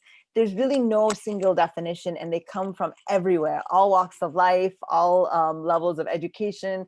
It's really that focus of what you're trying to create is the focus, not about what you know, what kind of the past story was to get there. Some of my favorite stories of social entrepreneurs are people that experienced, had a lived experience, and they, you know, then go back into their community and create a change within that community, because they know the issue very deeply, but maybe they, you know, come in with a different mindset now, and they say, well, rather than just accepting that this is happening in our community, we're going to shift that story, shift that narrative. And so it's a very broad definition of who social entrepreneurs are. So I always like to say that there's 5 things that I think everyone should know about social entrepreneurship. And my background is in law, so that's probably why the first one is there. But one thing I want you to know is that there are some dedicated legal structures and certifications, depending on the country and the state you're in. These may be there, or these may be in progress, but I just want you to know about them, so that it's a unique thing, because law is often very slow to change. So to see that there are some new legal structures that have been emerging is also significant of where things are going in the future, I think. So it's a good thing to know about. There's also business models. As social entrepreneurs are becoming more creative and scaling in different ways, they're developing different ways that they can make money and that they can also create impact. And so we'll look at a few examples of that too. The third thing I want you to know is that there are funding options. This is hard work, and it's often every kind of challenge. And so there's often times when you need to look out into the community for funding. And so I want to show you some traditional kind of funding options, as well as some that are kind of more specific to the social impact space. The fourth thing is really, I would say it's a mindset. And that's why I always kind of say that we're in Impactathon, we're trying to lean into that problem solving mindset, because, you know, you can have everything there, but when things break and don't work, it's really that mindset of saying, okay, well, now, okay, yes, and this is the situation, and then how do we just adapt and kind of go from there, but not give up this goal that we have, even if it seems like a challenge. And then the last thing is, you're not alone. And I mean, I couldn't be telling this to, like, you know, in a more meaningful setting with 93 people in this room. You're literally not alone in, you know, today and in these 24 hours. But even after these 24 hours, when you get out in the world and you still want to keep working, and you know, turn to your friends or family and they say, why are you doing that? Why are you trying to, like, create this business and impact? It's hard enough to create a business, or it's hard enough to create impact. Why are you trying to do both? In those quiet moments, I want you to know you're not alone. And kind of share some resources as well, that and hopefully we can all stay, you know, connected and keep supporting each other as we grow our work. So I'm going to jump into some of the legal structures and certifications. I'm going to just go over it lightly. Like if you want to go deeper into it, we can have another conversation, because I know people are coming from different countries and this may not always apply in the same way. But I do want you to know about it, because this is a growing movement, and I don't think you can put the cat, you know, back in the bag. I think it's going to just grow. So even if it's not in your country or in your city or in, you know, in your area yet, there's a chance that it is, you know, that things are kind of moving in that direction. So I mentioned the benefit corporation legal structure. So when you say the whole word benefit corporation, that is actually referring to the legal structure. And so in the US, there are about 30 plus states or jurisdictions that have this legal structure. So just like how you can, as a corporate form, you can, you know, actually incorporate as, you know, as a corporation or as an LLC or another form, you can incorporate as a benefit corporation in those states that have it. And so usually every state in the US anyway has a different, they have to pass that legal structure in a different way. So, and so every state will be a little bit different. Countries wise, South Korea, they have they and Italy, I think, have a legal structure. Parts of Canada have a legal structure. India is very interesting. It doesn't have a legal structure, but I think someone on this call might be part of making one, because they've had social entrepreneurs for a long time, but they don't have a dedicated legal structure. And I want to say either Kenya, I think that there is in some of the African countries there is this growing movement as well. And I apologize, I don't know about Haiti, whether there is a legal structure for social enterprises in particular. But basically, these legal structures, what they're trying to do is make impact part of like the reason for this company to exist. So you know, and so usually companies are often formed with the idea of like maximizing wealth, maximizing shareholder wealth, or maximizing wealth. And this is kind of trying to say, no, you're also trying to create impact. And so again, just like when we talked about the double or triple bottom line, here we are shifting the focus from just being on maximizing wealth for shareholders to seeing how can we maximize what the stakeholders have. And the stakeholders can include the environment, the community, and other social impact actors. And in the US anyway, many of the states say that you can't just, if I'm a social enterprise, I can't just say, trust me, I'm creating impact, I'm maximizing stakeholder, qualities. You have to have a third party standard. You have to use some kind of criteria that can be audited to check that. So that's something that you can, that now you know about, that you have some idea of. The other thing I wanted to mention, and this is more global, so this might be more applicable for everyone, but there's also a certification called the B Corporation certification. So this is like, if you've heard of fair trade or some of those different certifications, it's something that the company can elect to take this B Corp assessment. And if they score a minimum score, then they can be offered like to be able to show that logo, and it's a B with a line under it, and they would have to pay a fee, just to have that, that certification. So if you go next time you're in the grocery store, you can look around in the products that you're purchasing and see if they have that B. And later on, we'll have if the tech cooperates, there's a short video from the B Lab, so you can kind of see how what that looks like and kind of their mission as well.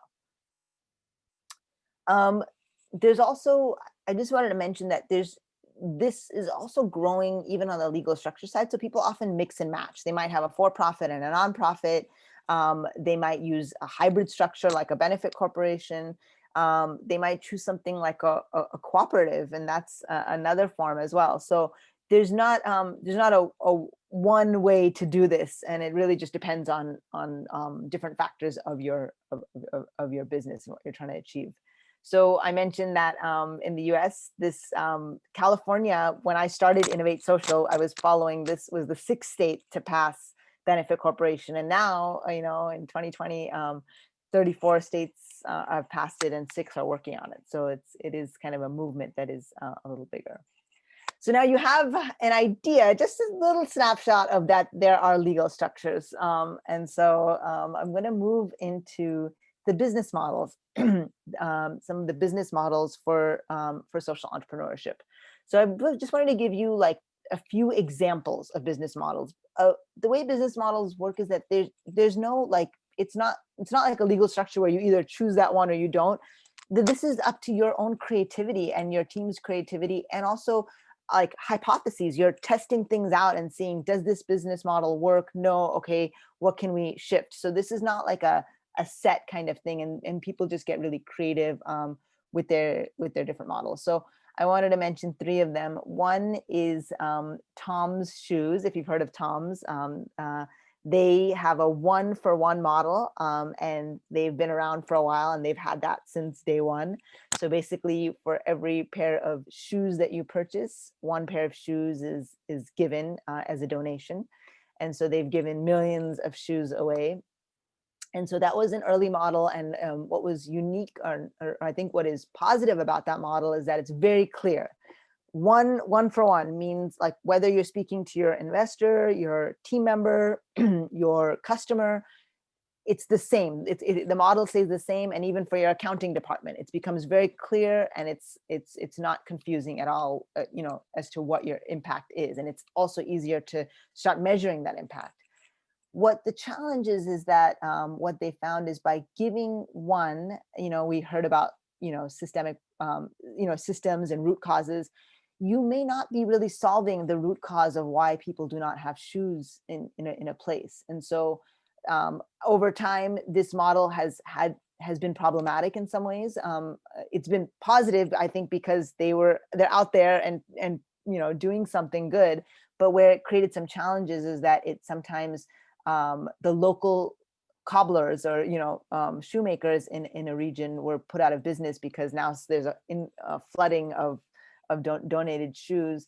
And the other thing is that it didn't necessarily go to solving that root cause. So so it was kind of people thought, maybe is this more of a band-aid solution rather than trying to address a root cause. So the positives are that it's a very clear model and that it's from day one. And some of the challenges that I think as you build your business, you can be more mindful of is, just pausing and saying, are we really solving something that is critical or the root of an issue, or are we just solving a symptom?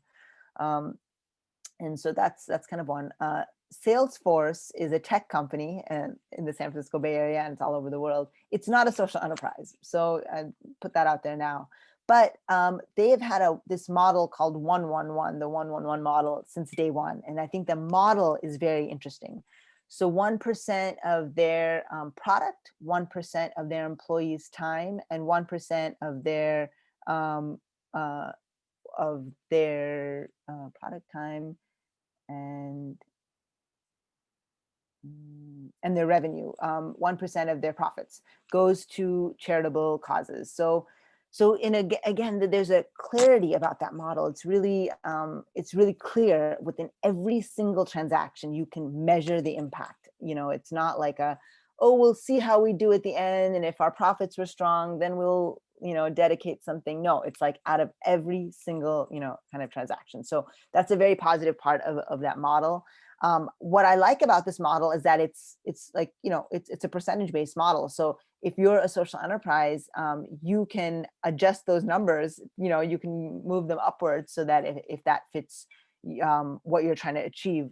The other thing is that I kind of like about this is by allocating resources to, let's say, your employees' time or your or charitable giving, you can start supporting the internal actors that are already solving that problem. You can actually support solutions that are already in place rather than saying, okay, I don't know anything about this, but here I'm going to create a solution. So that's also a really positive thing, that you can you can support the ecosystem that's already forming.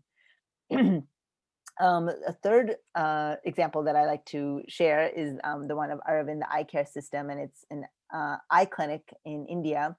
And the founders, or the ophthalmologists that started this, one of them had come to had visited the US in the 1970s and had been to a McDonald's and was just amazed at how McDonald's is so systematic, and you can go to any two McDonald's and you'll have the same meal, like it'll taste the same, and it's very efficient.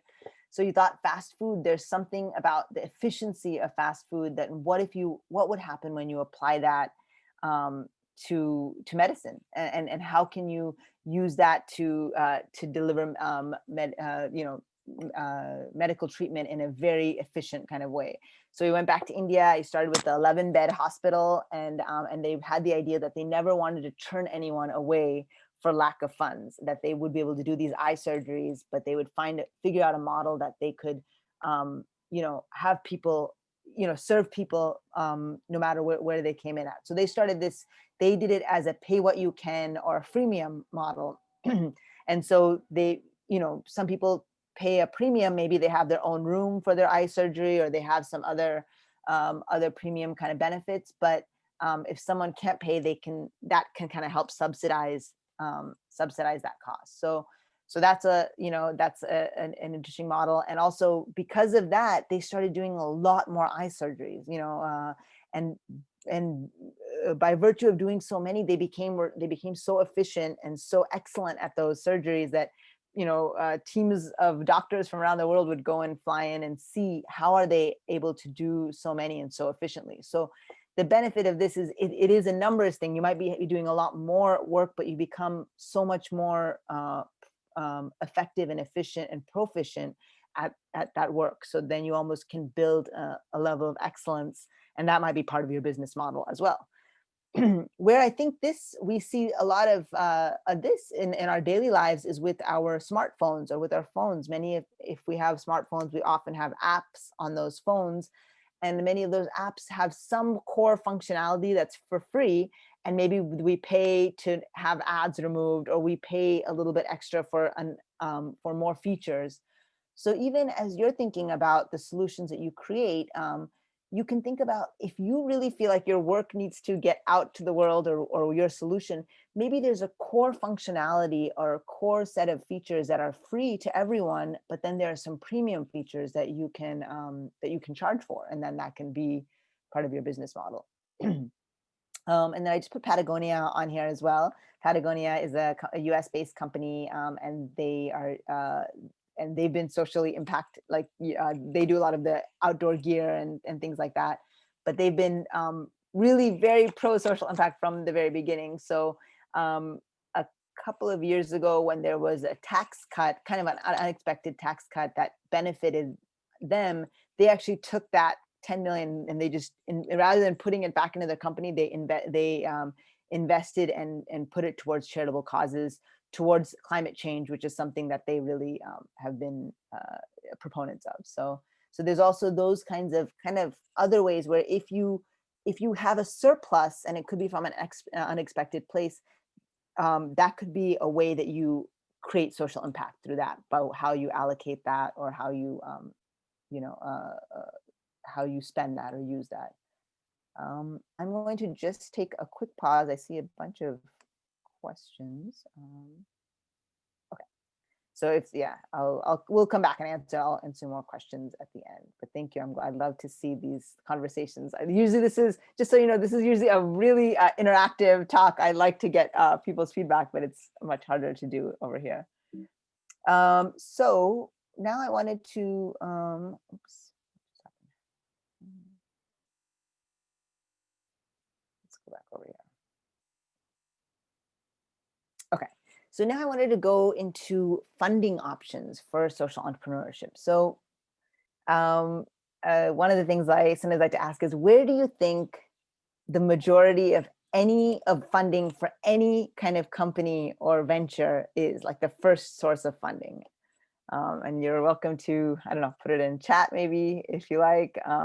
Where do you think the first funding comes from?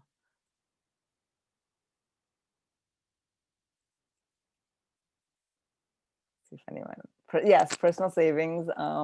That's friends and family. Yes, Caleb, this is it. This is it. You got it. So pretty much whatever you do, the first source of funding is usually friends and family. So I say that here because be kind to your friends and family. If when you start your social enterprise, there's a chance that they will be the ones that are the first that are going to be in the front row to support you. So as we talk about other funding mechanisms, we just always keep it simple and know that is still often the very first is the people that we know. But the other ones that I will mention is that, there are the traditional, I'll start at the bottom, the traditional funding, sources like loans, like bank loans, those are also available to social entrepreneurs, as so we don't need to rule those kinds of things out. I'm going to jump around this list a little bit. Another one, excuse me.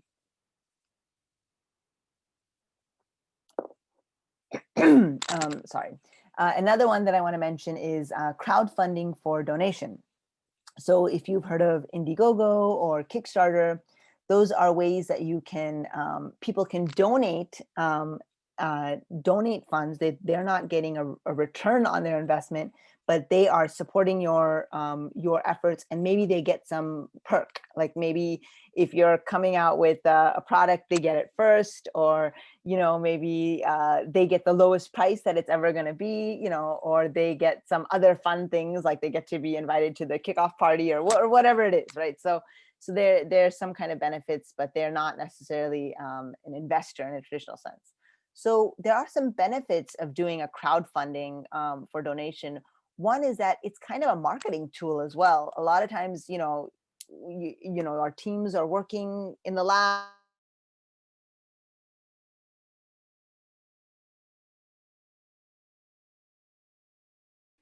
Ma'am, you're muted. Can you guys hear me now? Yes. Okay, thank you.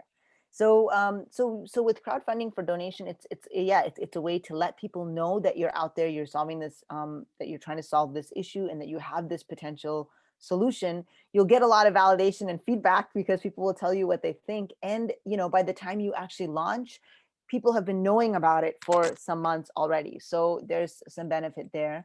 There can be challenges, and we've seen more stories of companies that use a crowdfunding platform and kind of promise all of these things and then just aren't able to deliver. And so then your donors, I mean, they gave a donation, so you may kind of risk maybe a relationship there, like a connection, because you weren't able to deliver, but maybe you needed those funds to try, but it somehow in manufacturing or something unexpected happened and you're not able to deliver. So that's one thing that because they say 90% of the people that will crowdfund are going to be people, again, that so you just want to be really value those relationships along the way.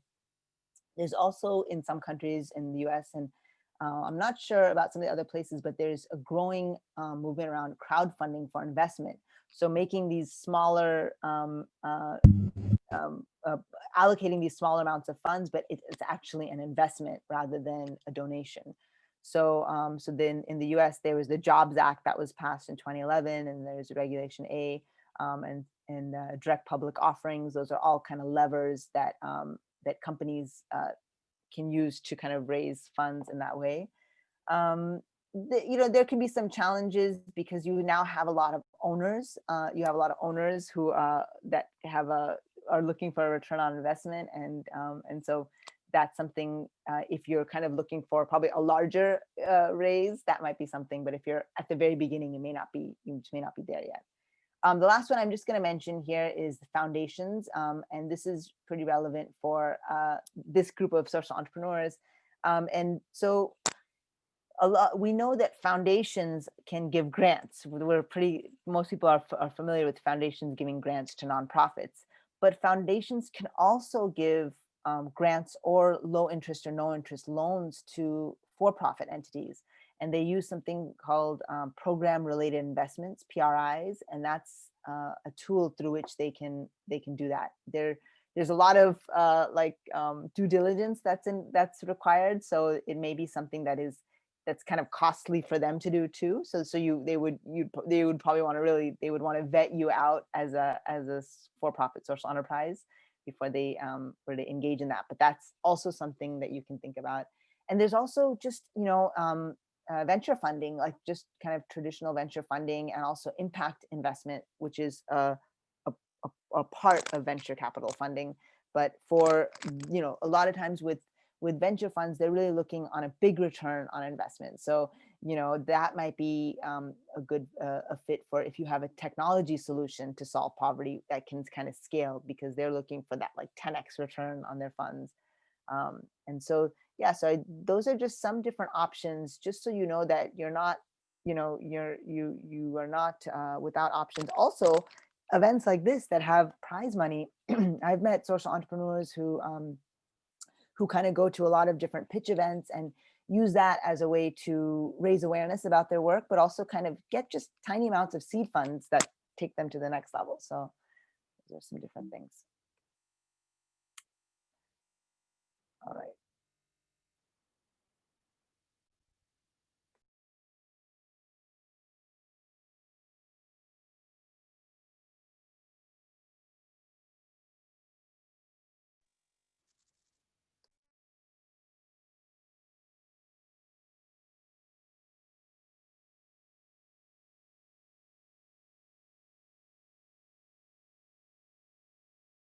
Discord, but I just wanted to get into our last thing of the fact that you're not alone, and that there's really ecosystems that are kind of building and growing for social enterprise. I'm so sorry, I'm just going to grab some water real quick.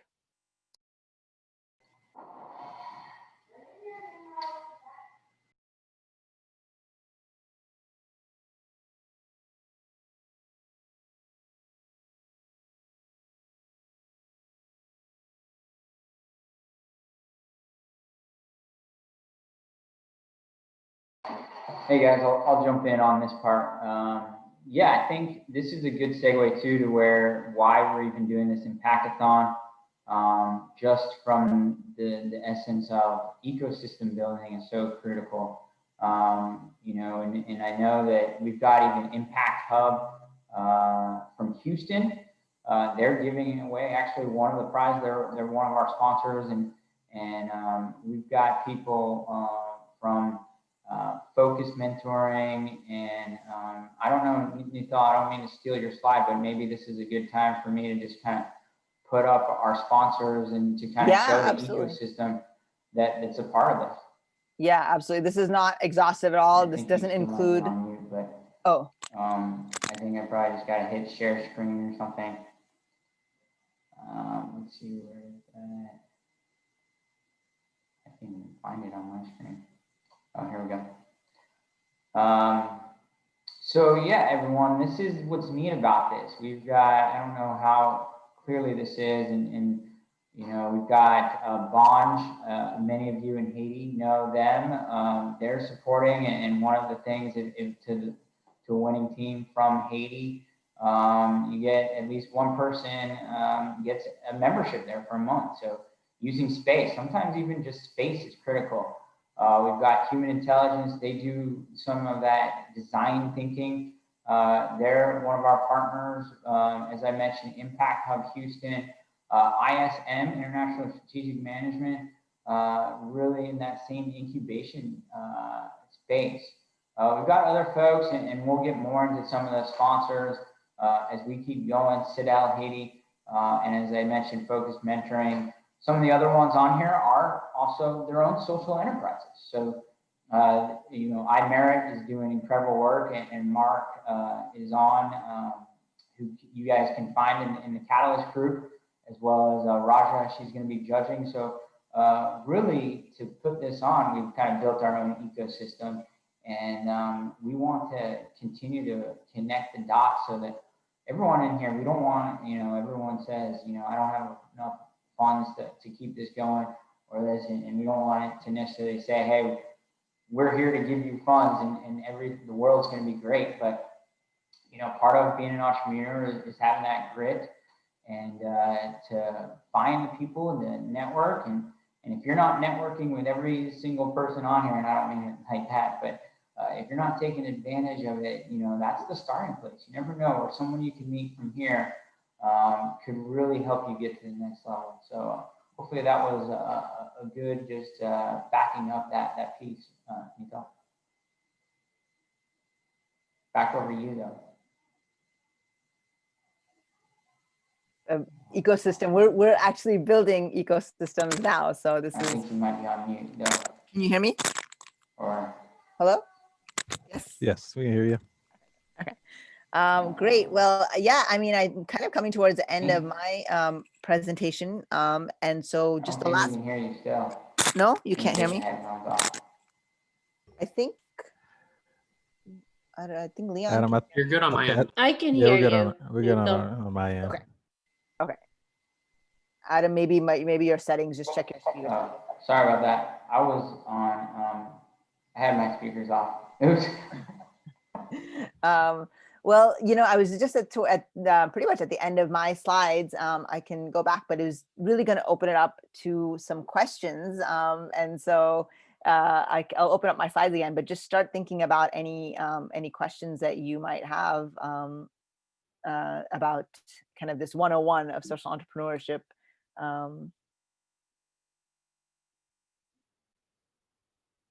Yeah, and so kind of just kind of thinking how you'll reach your impact potential. But any questions or quick thoughts? You can put it in chat. You can unmute yourself or raise your hand. Any of those different ways.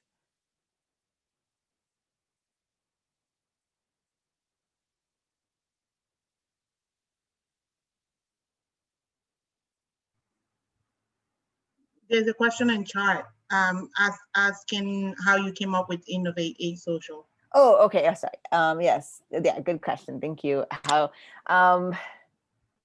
the name, or maybe the idea of it, I guess. The idea was I had been working at a legal website, findlaw.com, and I was part of their first social media team. And so had never blogged before, and then was, at some point writing 6 or 7 blog posts per day, which is way too many blog posts per day.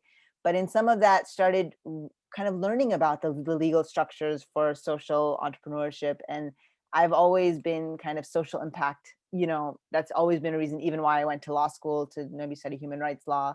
And so I felt like that was something that I wanted to be part of. So I kind of, just like you all, I didn't know what Innovate Social would be, but said I need to be in that space. So first started just covering the legal structures and was more on the content side of things, and then did more of the consulting and the events and things like that. So and then the Innovate Social, social innovation at that time was really a term that was being used to describe this field. And it's a long word, long 2 words. So it felt like Innovate Social was a way to make it active, like innovate, it's kind of a verb, but then, but also kind of to capture that social innovation side of things. Yes, I hope that helps. All right. Well, if there are any questions about, okay, I see a question here. You mentioned VCs wanting a big return. So in that case, would our social corporation need to be a for-profit or nonprofit? That's a good question. I would assume it would be profitable. So in such a case, how could we structure our business model to impact the poor if VCs would like a return? So yeah, I mean, if I hear you're almost kind of thinking, do you want to build something that a VC wants? And I think maybe that you're maybe ask the question the other way, is like, what is it you want to build? And then how do you want to scale, and who do you want to partner with to kind of grow that? So it may be that for what you're building, maybe VC is not the best partner. There are many companies, for-profit companies, that kind of maybe regret getting funding sometimes, because then they also have a seat on your board and they're also part of some decision making. So so if that helps, like if you're growing in that exponential way and you're maybe using technology, that might be something that a VC may be interested in. But if you're not, then there's other forms of funding that you can use. And even I didn't mention this in the slide, but there's something called a fiscal sponsorship, that you can partner with the foundation and use their 501c3 status to raise funds before you know what you are yet. So that's something that would be more applicable to this group here, is that before you know whether you're a for-profit or nonprofit, you could maybe use, like work with an existing foundation for fiscal sponsorship. It's challenging in its own ways, but it's an option that's available. Yeah. Right. So I was just wondering, so I understand that. And I was wondering if you were a profit organizations, like how do profit organizations help the poor if they are kind of taking profits? Do they take a certain, like, I don't know, 50% profits and 50% donations, or? Yeah, so that's kind of really based on their business or social impact model. We're also seeing sometimes the impact that a social enterprise is making is by even even serving a community that has otherwise not been looked at or kind of been served. So there's this idea that some places have food deserts like that, where there's not access to local grocery stores, and it's hard to imagine, but there's places where fast food is like kind of the only fresh food people can get. And so the companies or the grocery stores that maybe enter in that place, they're saying, no, we want to serve this community. And so that may be part of their social impact or their model.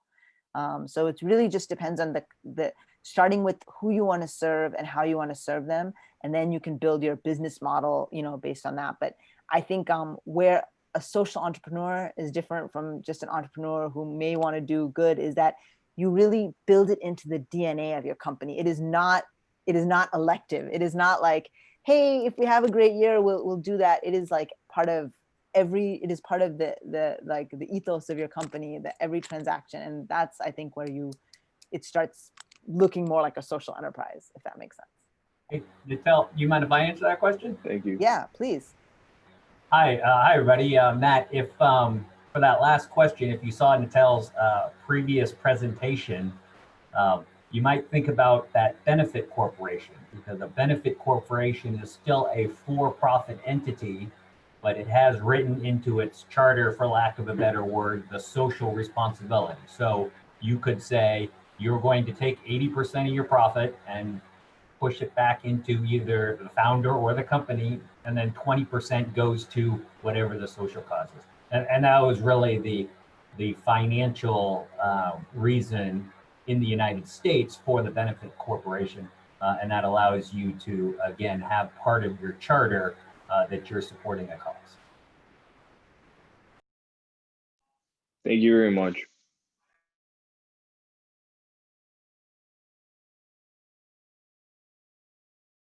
Is being shared. So yes, and Michelle and Jillian are both two of our impact catalysts and are deep into this work, and they would be great to share. And I don't know if Jillian or Michelle, if you want to share anything even on the call right now, but you're welcome to unmute and share any thoughts.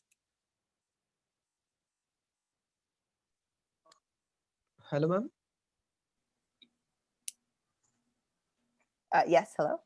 Yes, Oh, I'm sorry. audible? Yes. Yes. Yes. Can I continue? Yes. And then we'll Yes. have Michelle talk after you. Yeah, go ahead. Okay, thank you. So how we can encourage the university students to jump into the social entrepreneurship campaign? So after they completing their graduations, how we can encourage the students to come and be with this field? So what should be the solution for this?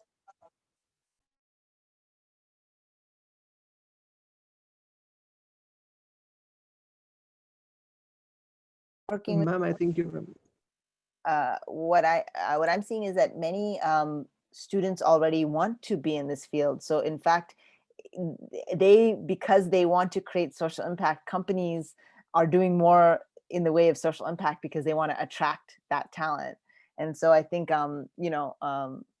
that's kind of something that I'm seeing. But even your question, you're asking how might we, I think that's exactly the right question, because when you frame it that way, maybe you have some ideas of how to attract more people or connect those areas. When you kind of phrase it like that, it becomes an invitation to innovate. And so Yes, because the more young minds will involve in this, we have a more amount of ideas that can be generate from them and have a big solution that means gives such an impact on our solution over problem. Yeah, absolutely.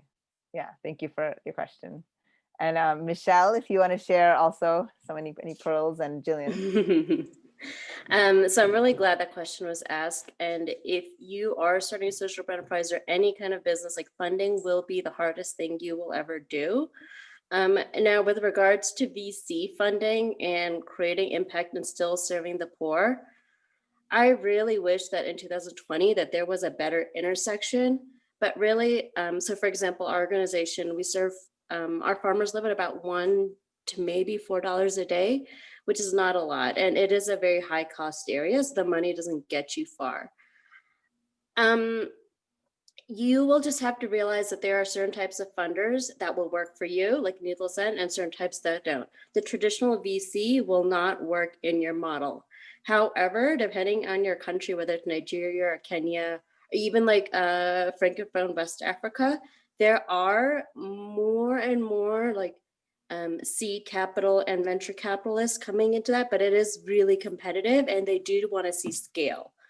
So if you are dead set on getting that VC funding, think about scale and how you can convert that. Kind of like Facebook wasn't a monetary model before, but they reached 1 million, 2 million, a billion people, and they can do a lot with that scale. And I do see more VCs being interested in that if you are starting enterprise in Africa or Central America or South Asia.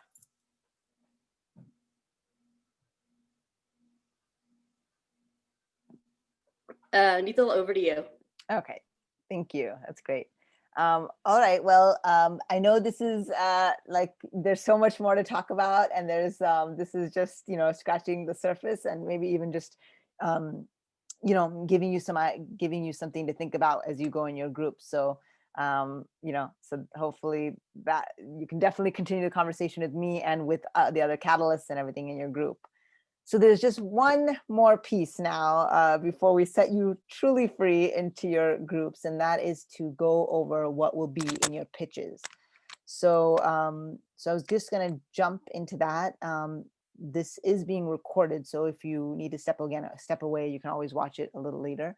But I'm just going to kind of give an overview of the pitch deck that you have, and that is you'll have a template in the folder which we'll be sharing. So I'm going to jump right into that unless there's anything else. You can type in the chat, but I'm just going to go ahead and jump into that presentation.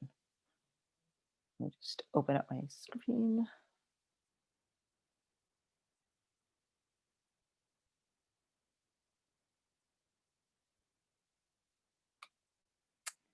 All right.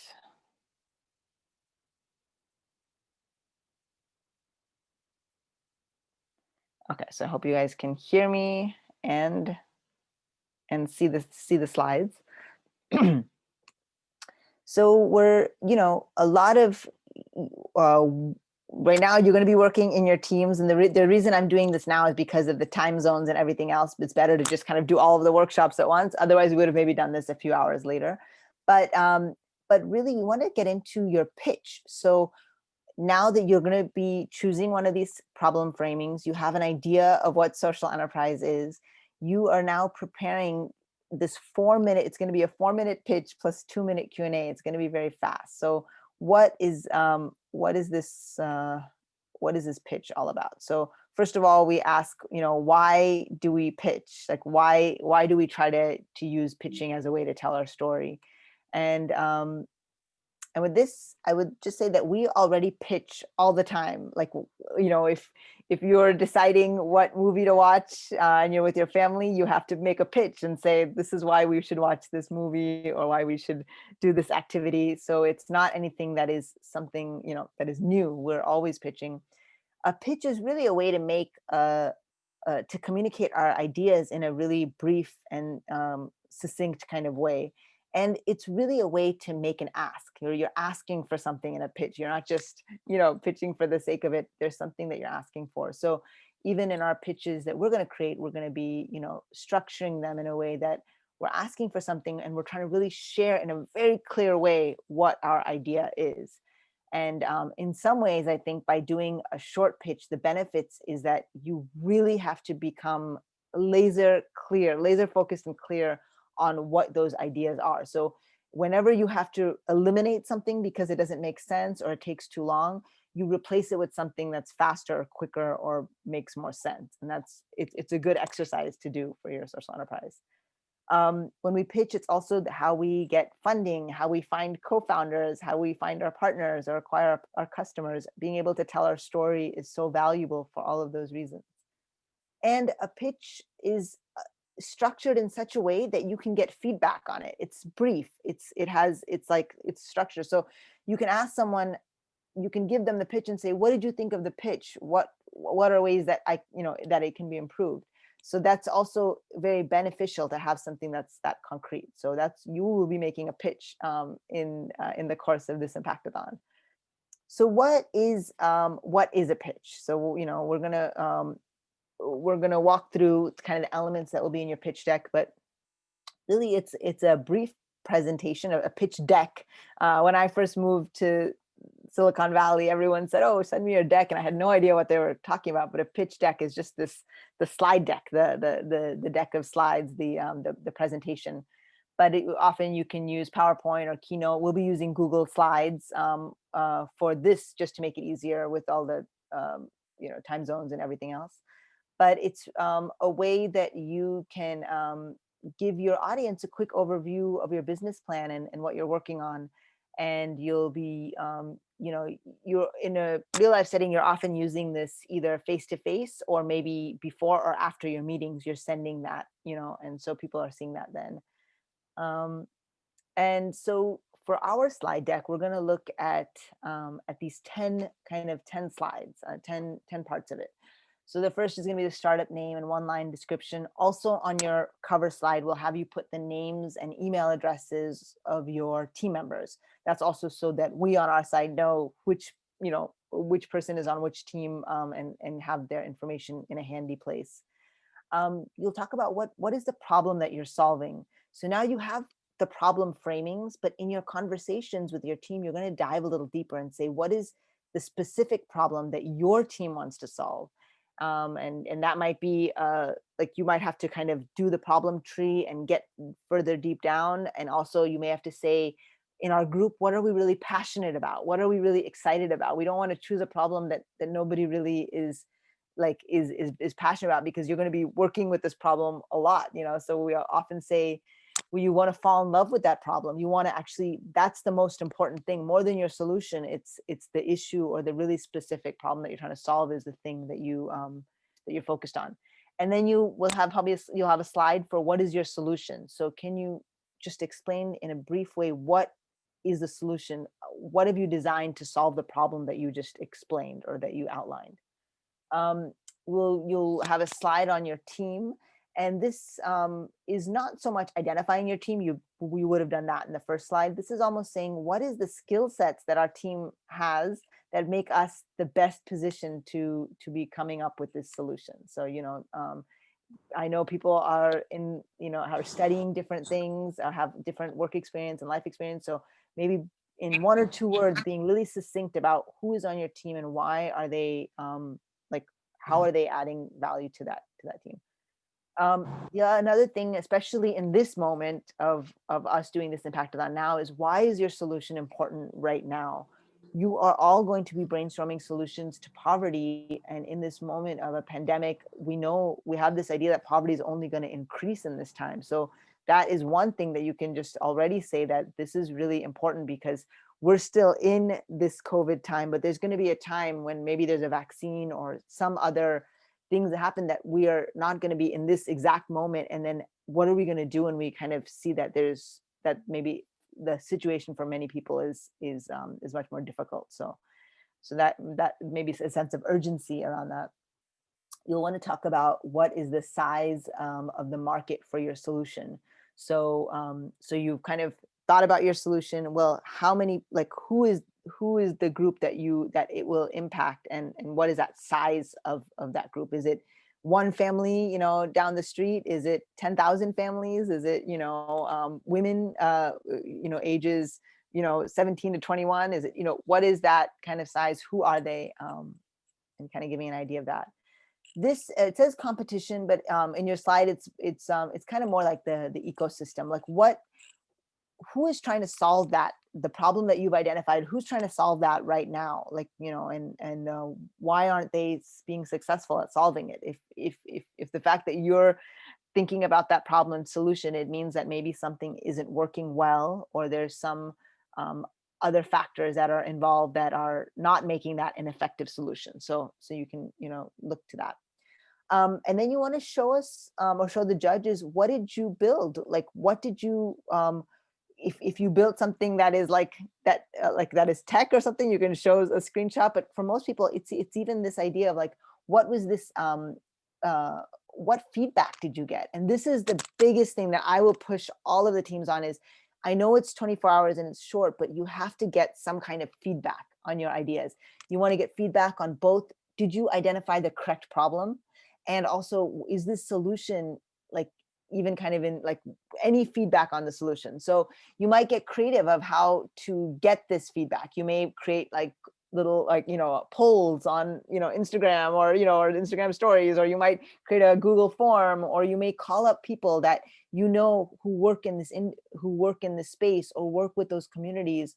But you want to get out of the building, you want to get feedback. Otherwise, if it's just your team that is just just on Discord talking about it, and you think, oh yeah, this is a good idea and this is a good solution, the judges will see through that, because they'll say, but who did you ask? Who did you kind of find something out from? So, and this is the hard part. I will say it's much harder. And when I've done hackathons, when you have to go out and ask someone, hey, can I have 5 minutes of your time? And what do you think about this idea? It is hard, but it's important. So, think about that as you're designing your solutions and thinking about your problems. How will you get some feedback? And then you'll have a slide that you can explain that.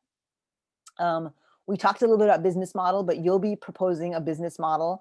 How is it that you are going to, be sustainable? You can be a nonprofit, that's fine. But how are you going to build a revenue model and also create social impact?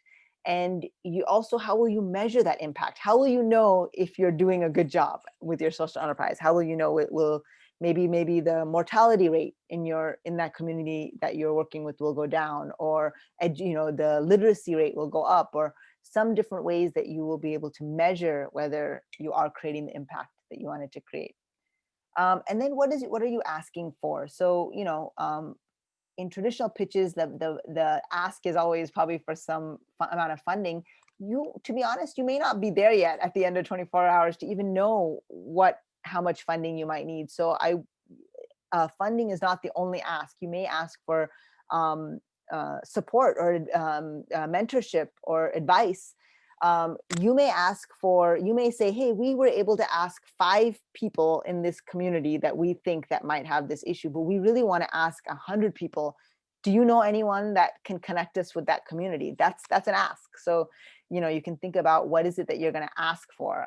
And again, this is a hard part of a pitch. Sometimes we get a little shy to ask for something, but I want you to feel empowered and get used to asking. So you're going to think through that. So I'm actually going to pause here. I'll share this this presentation with you, but it just goes into a lot of this a little bit more deeply, and there's an example.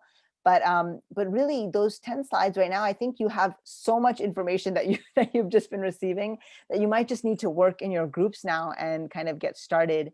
But what I will do is I'm going to show you all the things that will be in your participate in your folder. So I want to show you the 3 things that we have for you. So I'm going to share my screen once again.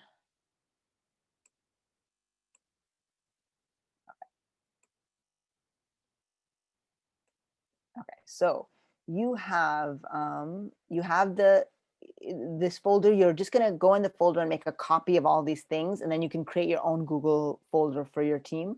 But you have the framings. We've looked at that already. you have, this is going to be the 10 slide deck. So you basically, again, this is, you'll just make a copy of it, and you don't need to use this format. You can use a different theme and all of that, but this basically starts having exactly what you need to have on each, an idea of what and why you need that. So, so that will help you get started there.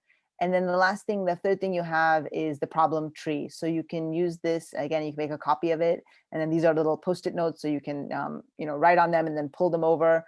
But, there's a nice thing about just doing, just starting to brainstorm this, because you may discover that the problem that you thought that you're trying to solve is different from what you kind of first imagined when you first started sitting down. So really, you might spend a lot of time on this, and that's okay, especially at the beginning, because you better to spend the time, in the early part, really trying to, you'll learn so much about the system or the issue that you've selected by filling this out. And then you can maybe, if I feel like all the teams have a good number of people, then once you are all on the same page, you might even, give out certain tasks or certain slides to different people, and then keep coming back together but working on things, and things like that. And so finding a flow to kind of, to make it to the finish line. And yes, please sleep, please eat, do all of those things. This can feel a little stressful, but it should be fun, and it should be a lot of, just a lot of ways to collaborate and have meaningful conversations with each other as well. So with that, I'm going to just pause and answer any questions of anything so far. I think you now have pretty much all of the things that you might need to at least now, get started and get working. But but is there anything else that is missing, or that you have a question on at this point?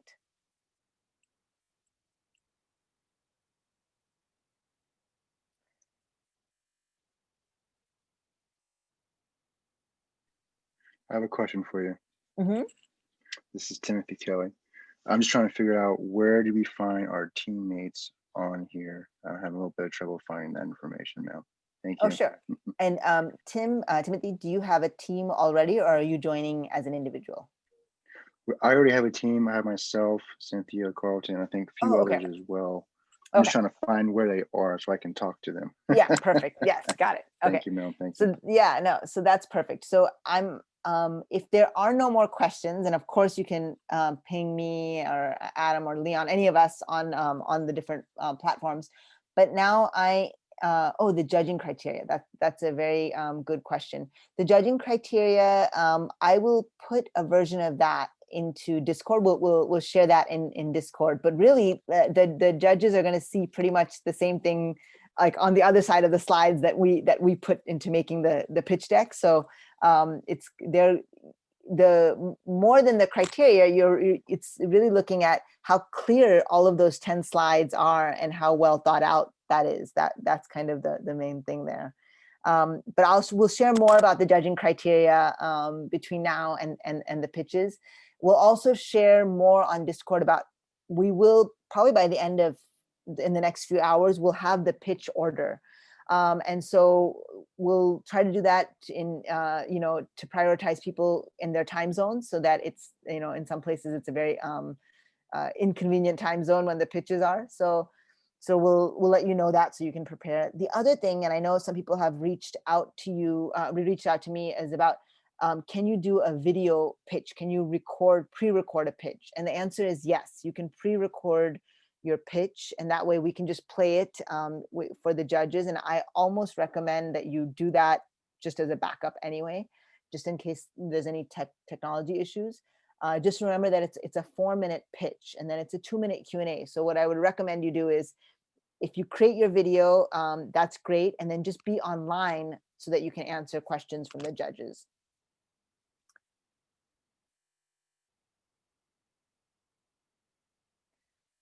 Great. Well, yeah, so each pitch is going to be, capped at 4 minutes. There's a lot of teams, and we want to make sure everyone has a chance to go, and also that everyone is kind of judged on the equal amount of time to share their story. So, hi. So I have a quick question. Yeah. So I'm wondering if you're pitching as a nonprofit, are you required to have a business model to make sure you're sustainable, or can you rely mostly on donations? I mean, I think it would be good, even for your nonprofit, to think through a business model, because and again, it could be that you're a certain amount of percentage is coming from grants, but you could say that we're also doing some other I'm sure that it's a model that involves all of those aspects. So I think it's good, and it probably will make your nonprofit stronger if you've thought through some of that.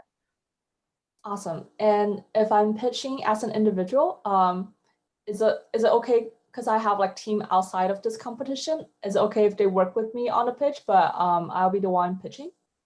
We are wanting teams of at least two to six people, because we prefer not to have folks that are like, we want you to collaborate. That's why we're hopefully, here. So maybe you can invite someone into your work, and you guys can collaborate and work together in Impactathon.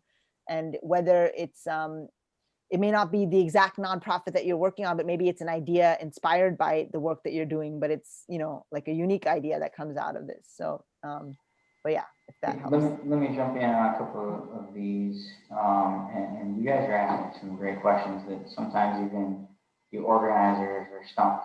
So, we're going to shape this together. That's the hacking part of this. I want to answer a couple of things on there. For the nonprofits, we're a nonprofit, so I get it.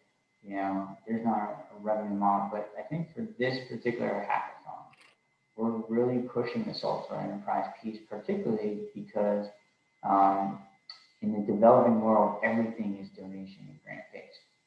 Unfortunately, we've seen a saturation of that.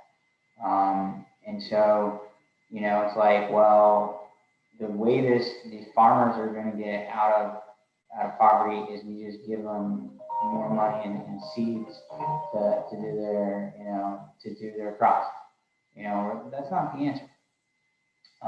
And so I think there's two things on that with the nonprofit pieces. Number one, it's not just about solving poverty in the sense of, hey, we took care of everyone's hunger because we raised $2 million and we gave out all this food.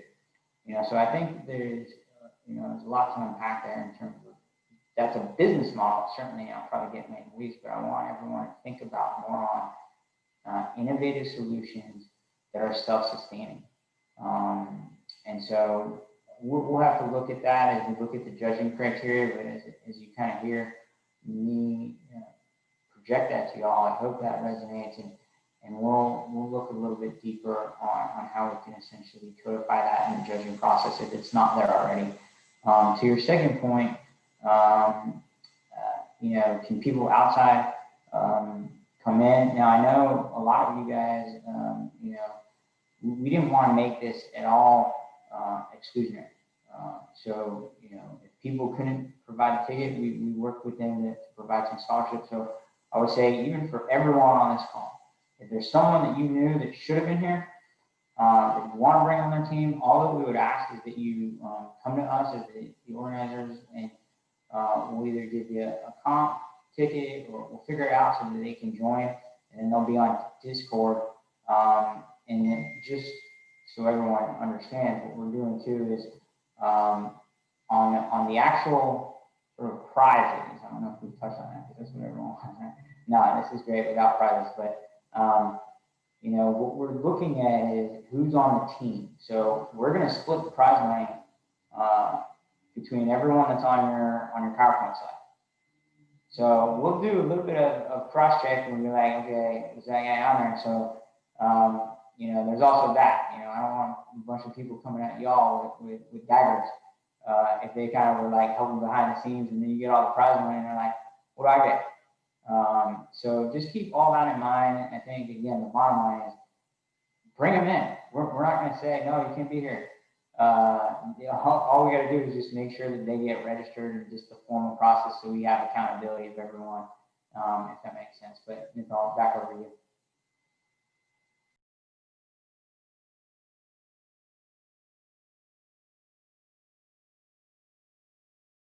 Yeah, thanks for answering the question. Yeah, perfect.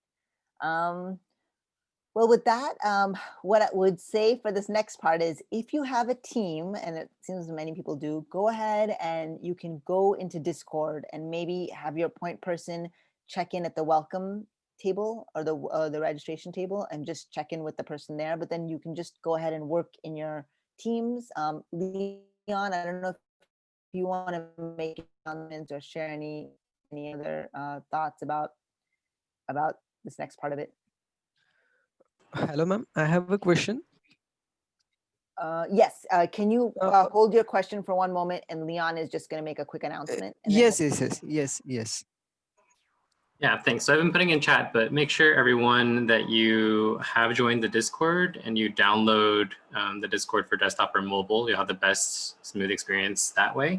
And I've been posting the link to our team sign up doc. The way that we're doing this is once you have your team in there, I'll create a private space for your team on Discord, and you'll be able to navigate the rest of the Discord as well for any support from our volunteer and team staff, as well as just cross-pollination between all the teams and engage with our impact catalyst there. Thank you. Thanks, Leon. And Gustav, you had a question. Yeah. Yes. Thank you. So we have to perform individually from the group, or either a whole group can perform together?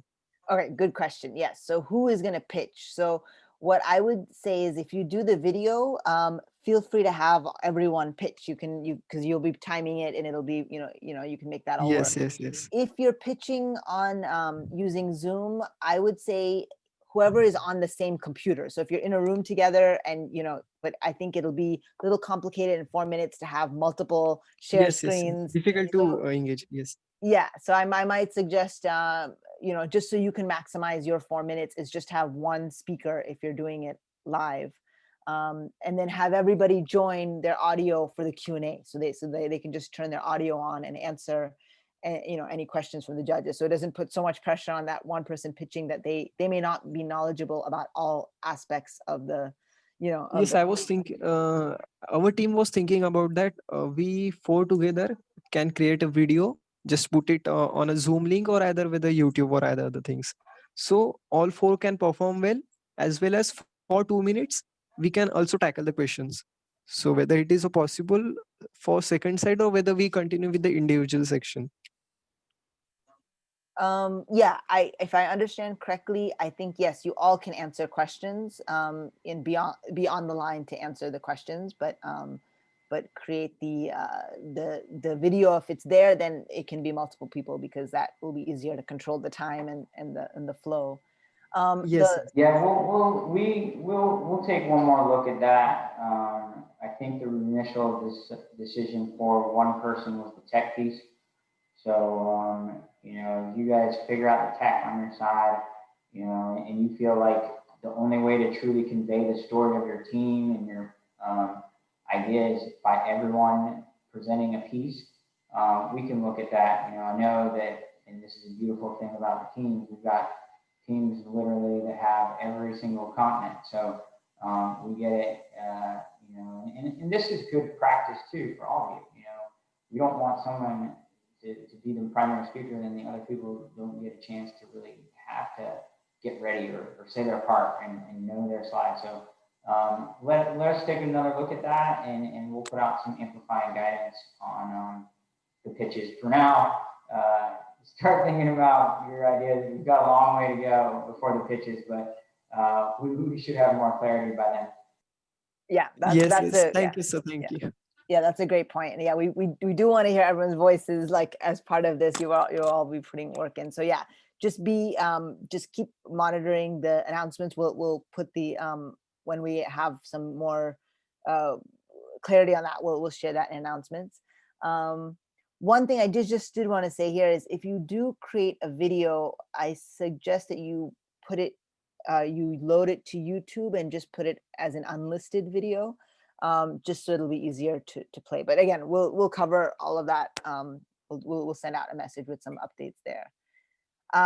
But with that, I think the next step is if you are all ready to go, you can go ahead and leave this Zoom call and go into Discord. If you don't have a team yet, or you're looking to add members to your team, stay on this Zoom call. then we can get everyone situated and we can make sure you have a place to be. But if you're all set. Let me make one more announcement here. So our teams, and I don't know if you already put this out, I apologize, this is a rehash, but we are manning the welcome, what we call the welcome desk. So a lot of you probably were just like, hey, I gotta get to the Zoom meeting, let me go. But we do want to make sure your teams are here. Just do a quick check-in with us. We do also have that room by room. I think you want to just put it here also in the chat with all the team sign up. Yep. So basically, some of you already signed up your teams, and we've got kind of a homeroom already assigned by alphabet. Basically, you might be J at this point. And just look for that then. If you guys are like, hey, we signed up, or did we sign up? I don't know. Talk to your leads, and then that'll be evident on the Discord. And then those who don't, go ahead and either put it on the Google Sheet and then just go, or come to the welcome desk. We'll walk you through that. And I think you also talked about the team formation, so we'll be key on that. One other thing too, this is kind of a personal plug, but we want everyone to really be loud and proud about this. This is such a unique gathering. Take a picture, take a selfie. It's not like we're at a huge event and we're like this, but it's still pretty cool to have the Zoom, tag Innovate Social, tag Join the Journey. We're going to be using the hashtag Impactathon. And so, if everyone's using that, it'll be kind of like, cool. Oh, and because there's a lot of people, I'm sure you're gonna want to meet again outside of Discord, so that'll be cool too to see, like, do a quick search with that hashtag and oh, you were there, wow, okay. Again, I know it's not as neat if we're all in one big space, but still kind of doing this with around the world, and we'd love to hear your stories too. Just how you started Impactathon and where you came at the very end. If you want to put your pitches up there, I think we're gonna record them as well, and maybe make a video library or something, put that on our list. But yeah, and that's stuff that would be neat to take with you as kind of a souvenir. But again, really glad to have everyone. I think it sounds like everyone's just ready to go rock it, right? Yes, absolutely. Great. This is exciting. So yes. Do we want one more thing? Do you already touch on the prizes? If you want to jump in with prizes, you can. I'm sure people want to know about the prizes, so you're welcome to share. So, and we did settle on 2 scenarios, right? Did we already drop the scenarios? No, we have the two problem framings. Yeah. Okay. So, all right, well, hey everyone, just to give you a quick sense of the prizes, because this is what's fun about this. It's competition. So, really what we're going after, and you'll see this on the judging criteria, is innovation and really taking a problem and thinking of a whole new way to get after it. And so we want to see that. The judges, we've got 4 amazing judges that come from all different ends of the spectrum. One, social impact. One is a tried and true entrepreneur. I think we've got to really, us as the organizers, we're totally objective. I think I'm getting a lot of echo, so let me take this off. Sorry about that. So really what we're looking at is entrepreneurial spirit. And if it's innovative, but also, is it fundable? Is it something that the market wants? All the things that Neetal just talked about, but market value, things like that. We really want to see that take hold in your pitches.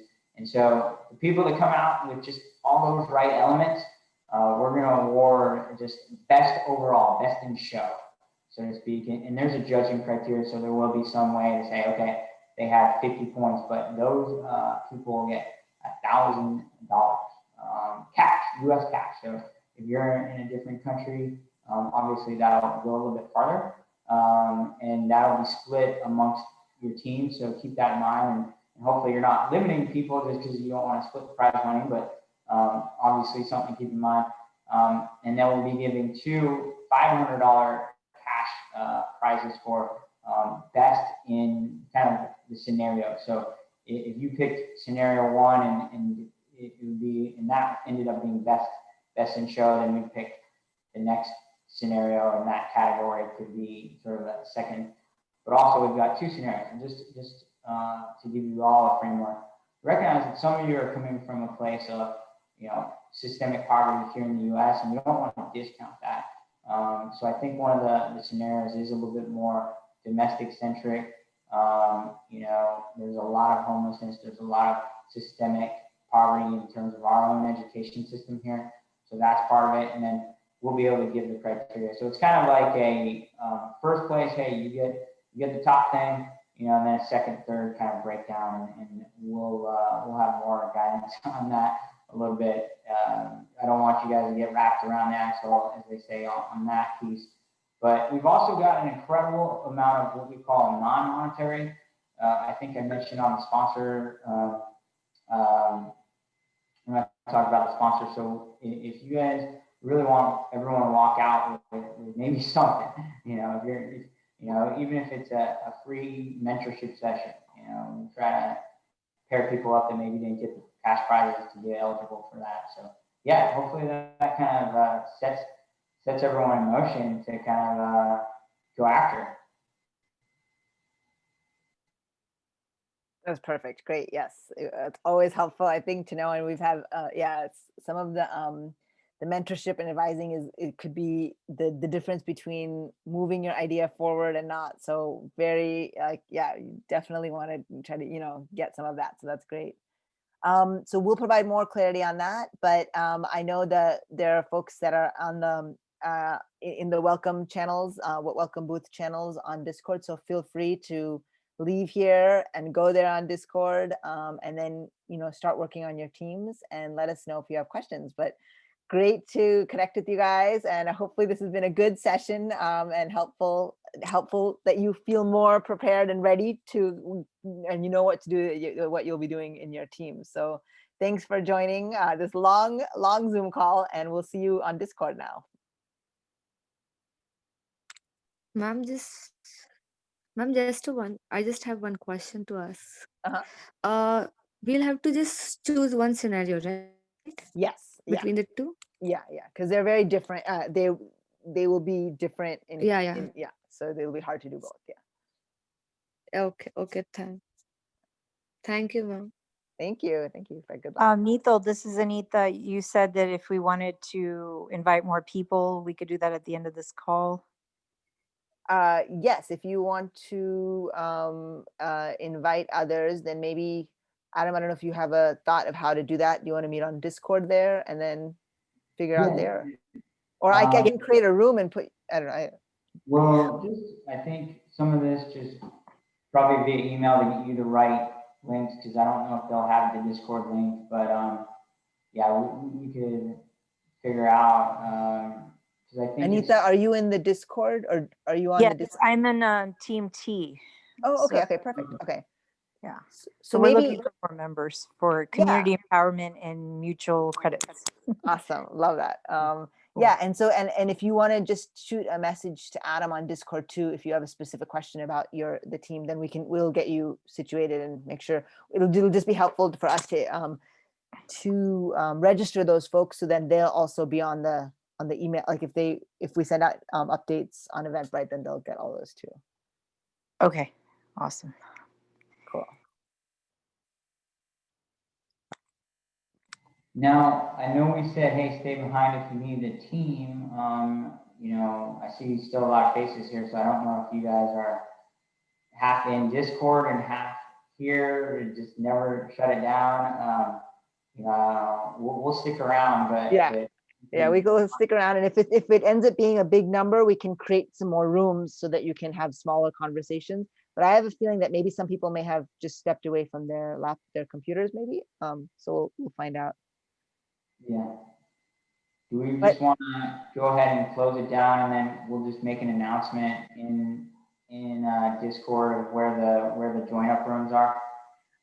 Yeah, but I guess maybe if you are looking for team members and you're still on the call, just go ahead and unmute yourself and just make a pitch for for either joining a team, because maybe we might be able to get a few people paired off, and then you can get to work. So if you're on the call and you do need a team, or you want to form a team, just go ahead and unmute and just mention that.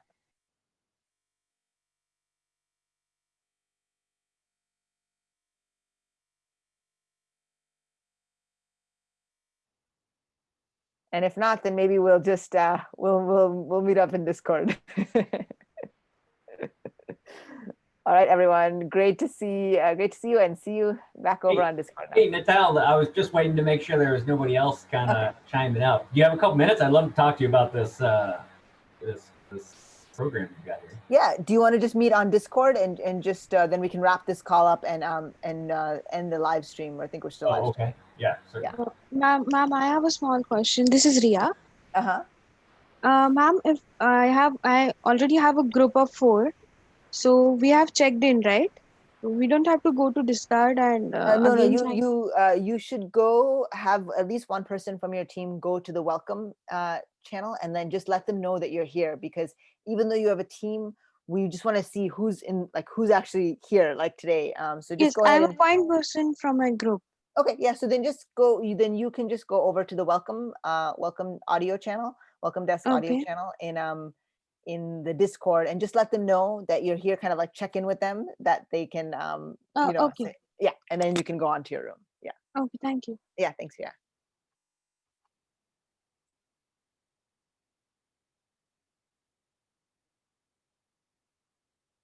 All right. Well, I guess we'll just go ahead and close the call here. Right, Adam? Looks like that's the thing to do. Let's do it. Let's do Discord. All right. See you guys at Discord now.